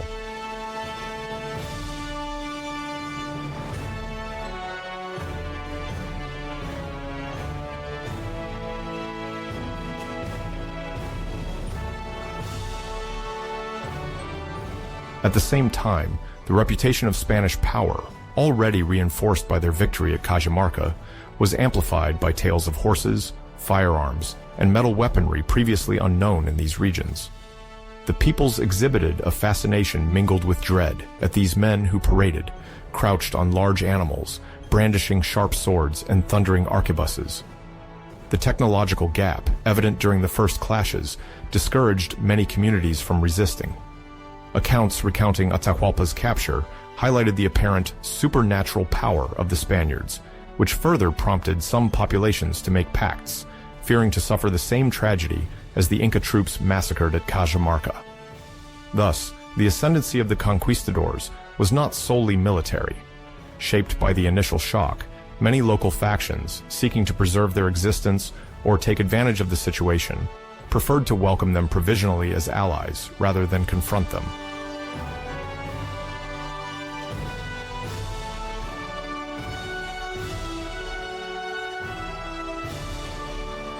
To better leverage these alliances, the Spaniards adopted diversified accommodation strategies. When Pizarro met suspicious chiefs, he tried to reassure them by promising the possibility of maintaining their customs or retaining a certain level of local autonomy. On the other hand, when facing those who still supported Inca legitimacy or demanded vengeance for Atahualpa's death, the tone hardened. The conquistadors sometimes sought to make demonstrations of strength. They exhibited their destructive capacity or employed the threat of massive reprisals. In reality, beyond words, collaboration remained largely forced. The Andean populations were caught in a vice between the desire to break away from the centralization of the Inca that weighed on them and the fear inspired by the Spanish Armada.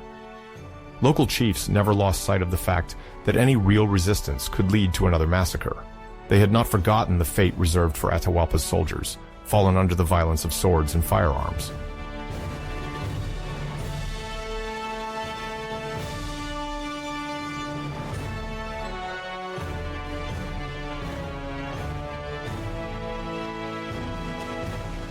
Felipillo, on the other hand, sometimes takes advantage of the situation to serve personal interests or manipulate information. The Andean populations, lacking reliable Spanish-speaking speakers, must rely on his translations. And the Spaniards, not familiar with the subtleties of the local languages, Quechua, Aymara, or other regional idioms, almost blindly rely on him. This dependence makes Felipillo particularly influential. He can, indeed, skew certain statements, exaggerate the submission of one people or the defiance of another. The accounts that have reached us describe him sometimes as a zealous intermediary for the church, ready to facilitate conversions, and sometimes as an opportunist, taking advantage of the situation to acquire new privileges. Whatever his motivations, his presence and that of similar intermediaries significantly accelerate the Spanish advance. Without an insurmountable language barrier, the diplomatic route remains feasible, and Pizarro's notoriety continues to rise in the Andean valleys.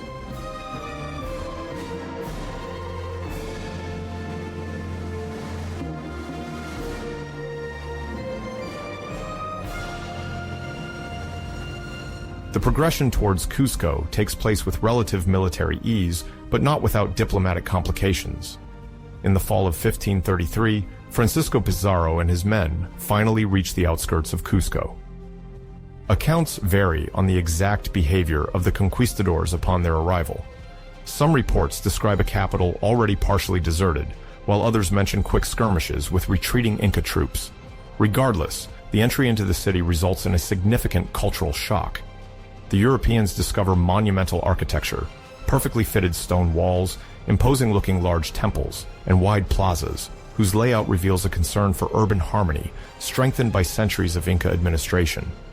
For their part, the Spaniards maintain a conquering discourse. They immediately consider the city as legitimate booty, the fruit of their victory. The capture of the empire's capital appears to their eyes as the natural culmination of their saga, begun on the Pacific coasts, then cemented by local alliances that paved their way.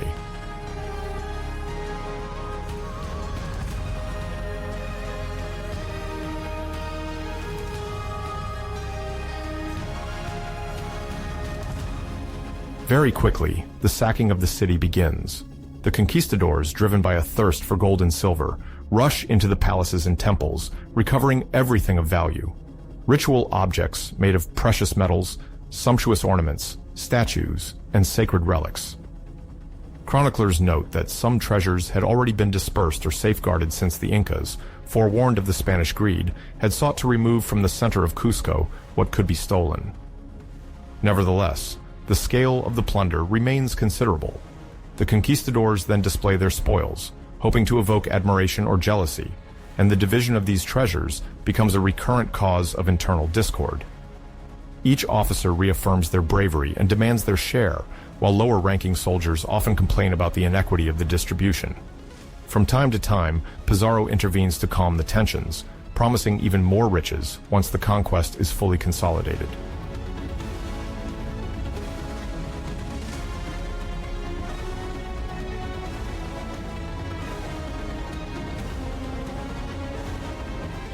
The city's temples embody the pinnacle of Inca sacred architecture, notably the Coricancha, the great sanctuary of Inti, the sun, held in the highest reverence in Andean cosmology.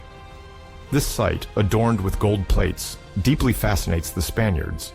According to reports, some rooms house solid gold decorations covering the walls, as well as metallic gardens mimicking nature with plants and llamas fashioned from precious metals. The temple is quickly stripped of its splendor. Chroniclers sometimes speak of shimmering corridors, emptied in a matter of days under the bewildered gaze of the inhabitants. The actions of the conquistadors are not limited to plundering. The appropriation of the edifice leads, in the following months, to the progressive transformation of the Coricancha into a place of Christian worship. Historians will see in this one of the most potent symbols of the conquest, taking the major temple of Inti, stripping it of its brilliance, and then erecting a monastery or church there, manifests the religious and political domination of the Spanish crown.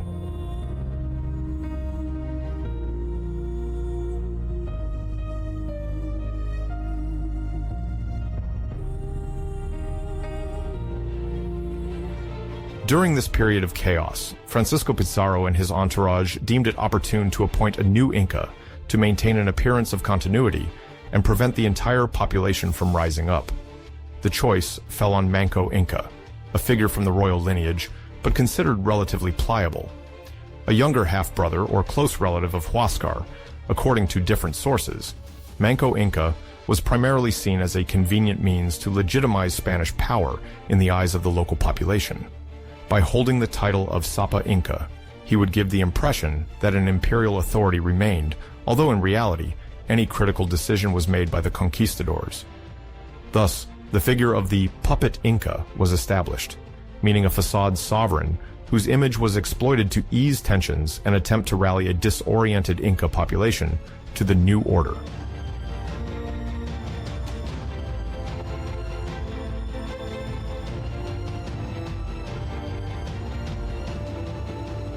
The investiture ceremony, if it can be called that, was largely orchestrated by the Spaniards. They ensured that Manco Inca would remain indebted to them and that he would not attempt to restore the lost authority of the empire. As soon as he was crowned, the young Inca found himself dependent on Spanish protection, as many Inca nobles looked at him with suspicion. Some saw him as a traitor, while others secretly hoped to use him to later drive out the Spaniards and regain Cusco's independence. Initially, however, the alliance seemed solid. Manco Inca had to help stabilize the region, maintain, or at least pretend to maintain, administrative cohesion, and facilitate the conquistadors' task in collecting tribute and managing local populations. For their part, the Spaniards hoped to rely on this substitute sovereign to better establish their authority, justify the ongoing plunder, and dilute the inclinations of rebellion.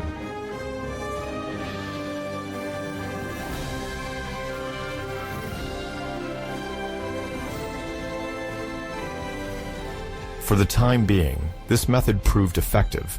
The majority of the population, stunned by recent upheavals and the parade of foreign soldiers, accepted the new balance of power, not knowing how to organize a structured resistance.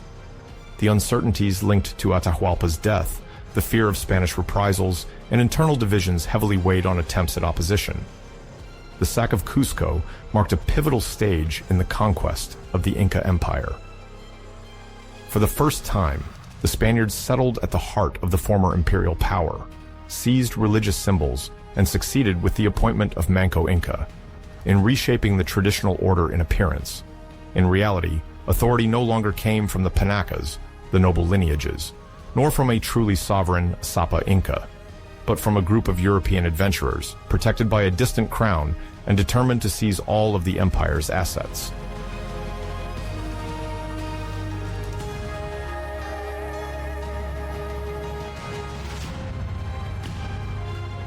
Very quickly, the Spanish presence in the center of Cusco introduced visible changes. Soldiers and colonial officials settled in the Inca residences, established their military quarters there, and sometimes improvised as owners of the places. Churches began to rise or were planned in place of former temples. Castilian banners flew in the midst of the plazas, indicating the grip of a foreign power. The indigenous allies who came with Pizarro, although rewarded with some tokens of recognition, watched with concern as the Spaniards quickly established themselves as the signatories of a new regime. The clumsiness, or even abuses of authority, accumulated, endangering these temporary alliances. Many caciques, having bet on a profitable relationship with the Spaniards, became disenchanted as the greed and arrogance of some captains asserted themselves.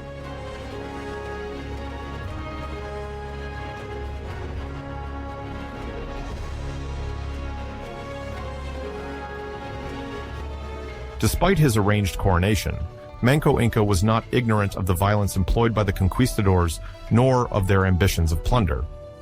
While he feigned obedience and multiplied gestures of friendship towards Pizarro, he was secretly preparing a large-scale uprising against the occupier. The disagreements and rivalries between Spaniards, notably the quarrel between Francisco Pizarro and Diego de Almagro, offered Manco Inca an opportunity to rebuild a coalition. Fully aware of the importance of coordination, he worked to rally clan leaders, as well as local populations that saw Spanish domination as a threat to their customs, their property, and their freedom. Manco Inca's plan was simple in its conception. In 1536, to trigger a simultaneous uprising that would strike the two nerve centers of Spanish presence, namely Cusco, the former Inca capital, and the new city of Lima, founded by Pizarro on the Pacific coast, to serve as an administrative and commercial base.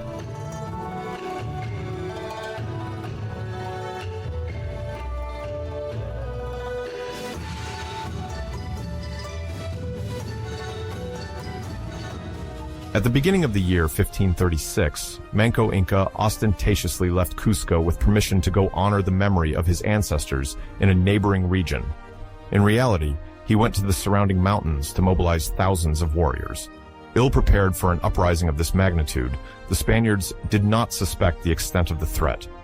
When the revolt broke out, the Inca troops left in garrison in Cusco began to besiege the city, blocking access to food resources and relentlessly harassing the Spanish soldiers. At the same time, Inca contingents descended towards the coast to threaten Lima. The Andean routes, yesterday pathways for caravans of llamas and mules, were transforming into strategic corridors for the Inca offensive.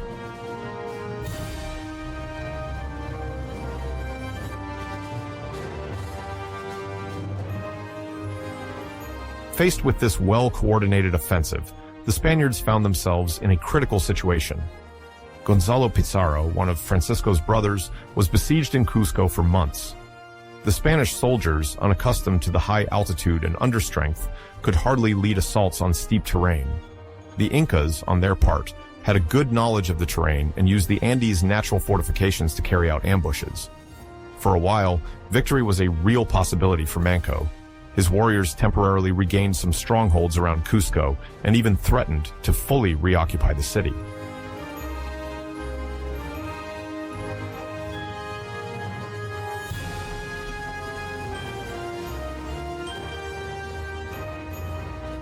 However, several factors worked against the Inca. On one hand, firearms and cavalry gave the enemy a major advantage, even in small numbers. On the other hand, internal rivalries sometimes prevented true unity within the Andean forces. Some local elites, fearing the loss of statuses they had negotiated with the Spaniards, preferred to stay on the sidelines or offer limited support. Added to this were reinforcements of men and equipment arriving from the north by sea, allowing Francisco Pizarro to unblock Lima and send help to Cusco.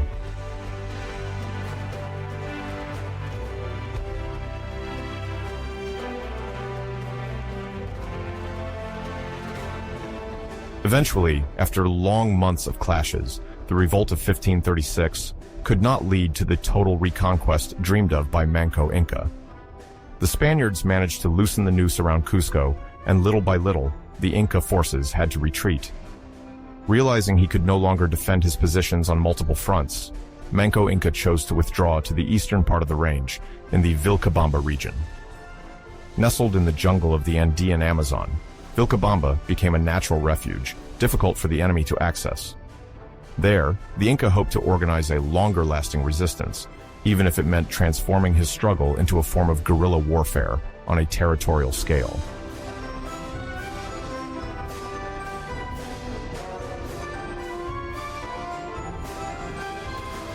From 1537, Manco Inca thus established his new capital in Vilcabamba, sometimes described as a fortress, hidden in the thick vegetation of the tropical forest.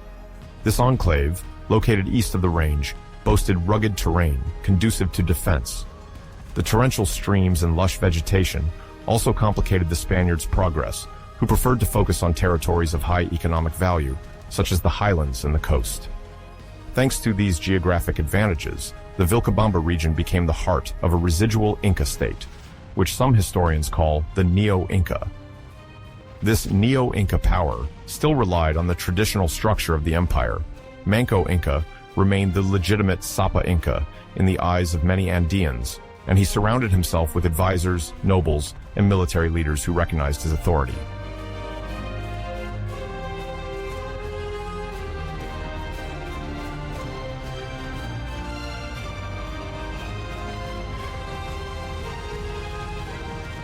For nearly 4 decades, this enclave of Vilcabamba served as a sanctuary for Inca royalty. Despite reduced military means, Manco Inca continued to launch harassment operations against enemy garrisons, taking advantage of local terrain knowledge and the support of local populations that remained loyal. The Spaniards had to resign themselves to sending punitive expeditions at irregular intervals to try to quell this center of resistance. They never fully succeeded, as access to Vilcabamba required crossing steep passes, dense forests, and deep valleys. This geographical difficulty, combined with the fact that the majority of Spanish settlers preferred to settle in more easily exploitable areas, allowed the Inca Principality to maintain itself.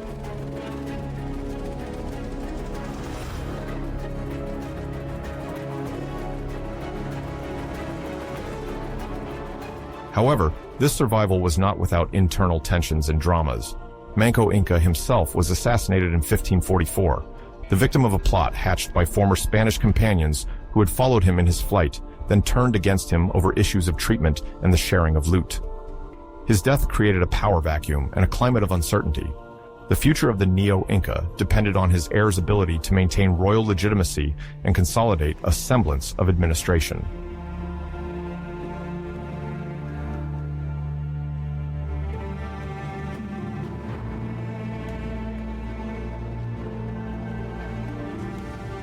The successors of Manco Inca took turns as leaders of Vilcabamba.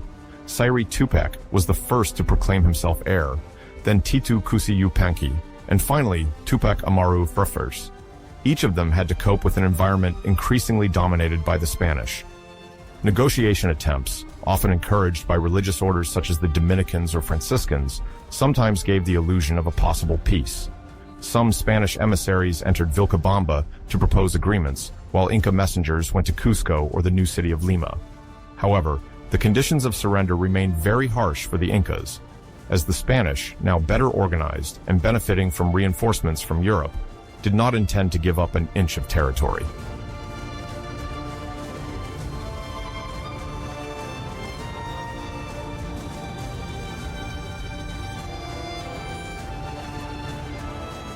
Despite this desire for dialogue among some Inca sovereigns, the negotiations rarely resulted in anything other than temporary truces. The Spanish desire for the residual Inca to fully submit to the crown and the authority of the viceroy clashed with the pride of Vilcabamba's sovereigns, who wished to retain at least symbolic independence. In this unstable context, guerrilla warfare continued. The Incas conducted quick raids against Spanish outposts or their local allies, then swiftly retreated to the heights. The conquistadors retaliated, but were unable to overcome the natural constraints imposed by the topography. This ambiguous situation, mixing fierce resistance, diplomatic dealings, and forced isolation, continued until 1572, the year marking the final fall of this remote kingdom.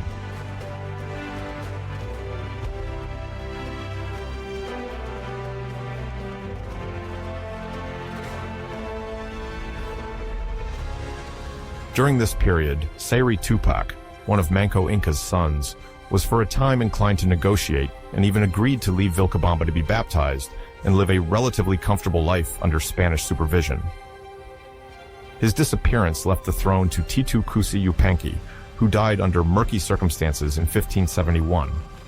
This chain of disappearances led to suspicion and mistrust among the Incas of Vilcabamba, especially since several nobles believed Titu Cusi's death was due to contacts with the Spanish or internal Inca disputes. Power then fell to Tupac Amaru I, the last heir of age to reign. His ascension coincided with a hardening of Spanish colonial policy, embodied by the new viceroy of Peru, Francisco de Toledo, determined to finally end any independent Inca authority.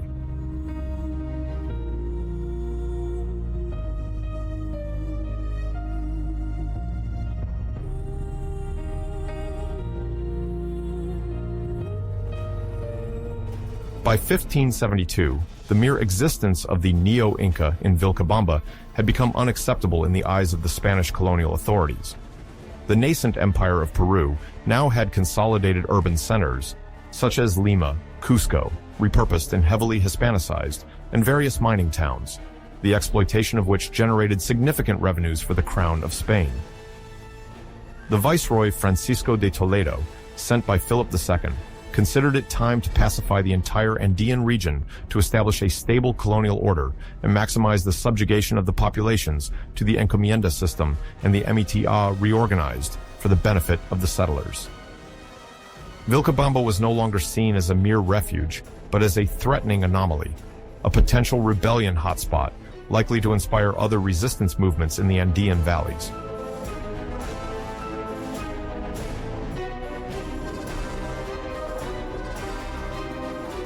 Firmly resolved to leave no room for maneuver to the Inca sovereign, Viceroy Toledo launched that same year a large-scale military expedition. With their accumulated experience and more precise information on the geography of Vilcabamba, the Spanish could maneuver more effectively than in previous decades. The colonial troops ravaged villages and crops in their path, forcing the local populations to flee or surrender. At the same time, they cut off supply routes, gradually encircling the Inca and his followers in an inescapable trap.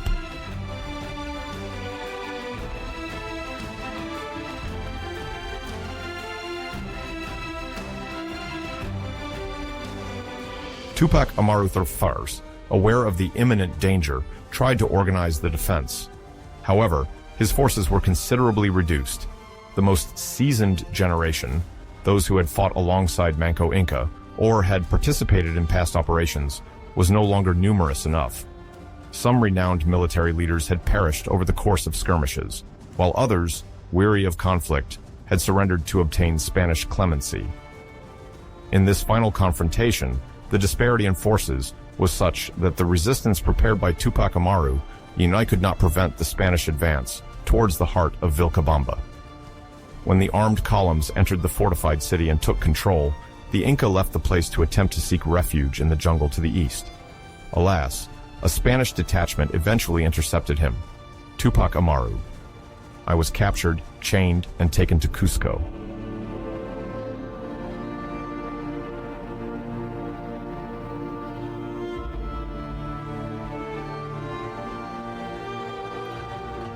In Cusco, the subsequent events left no illusions about the colonial authorities' intention to break any remaining vestiges of Incan sovereignty. Tupac Amaru. Why was summarily judged, accused of sedition, rebellion, and the murder of Spanish envoys. The Viceroy Toledo intended to make an example of the young sovereign by imposing a public sentence meant to terrorize the empire's last faithful followers. Despite the intercessions of some religious figures who pleaded for clemency or for a more peaceful integration, the sentence was unequivocal. The last Inca of Vilcabamba was to die. Historical accounts report that Tupac Amaru could hardly defend himself during his trial, held in an extremely tense atmosphere, and that he was condemned to beheading.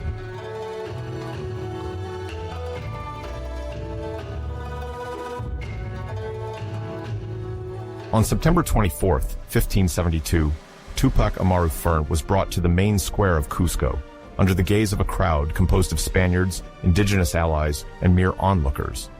Among them, many Andeans wept in silence, aware of witnessing a fateful moment, the end of the imperial lineage that had ruled the region for centuries. The death of the sovereign symbolized the definitive rupture with the Incan political tradition. On this dark day, the public execution cast a veil of terror and disillusionment, as it signified for the Andean people the irreversible fall of a sacred dynasty from which all the cosmovision of past generations had stemmed. In the years that followed, the Andean resistance changed form. Lacking an imperial figure, the Incan people could no longer dream of a unified uprising. The struggle fragmented, concealed itself in everyday gestures, forbidden rites celebrated in secret, words murmured in Quechua. Some Andeans joined the Spanish colonial structures, forced by necessity, while others retreated to remote regions to preserve what they could of their culture.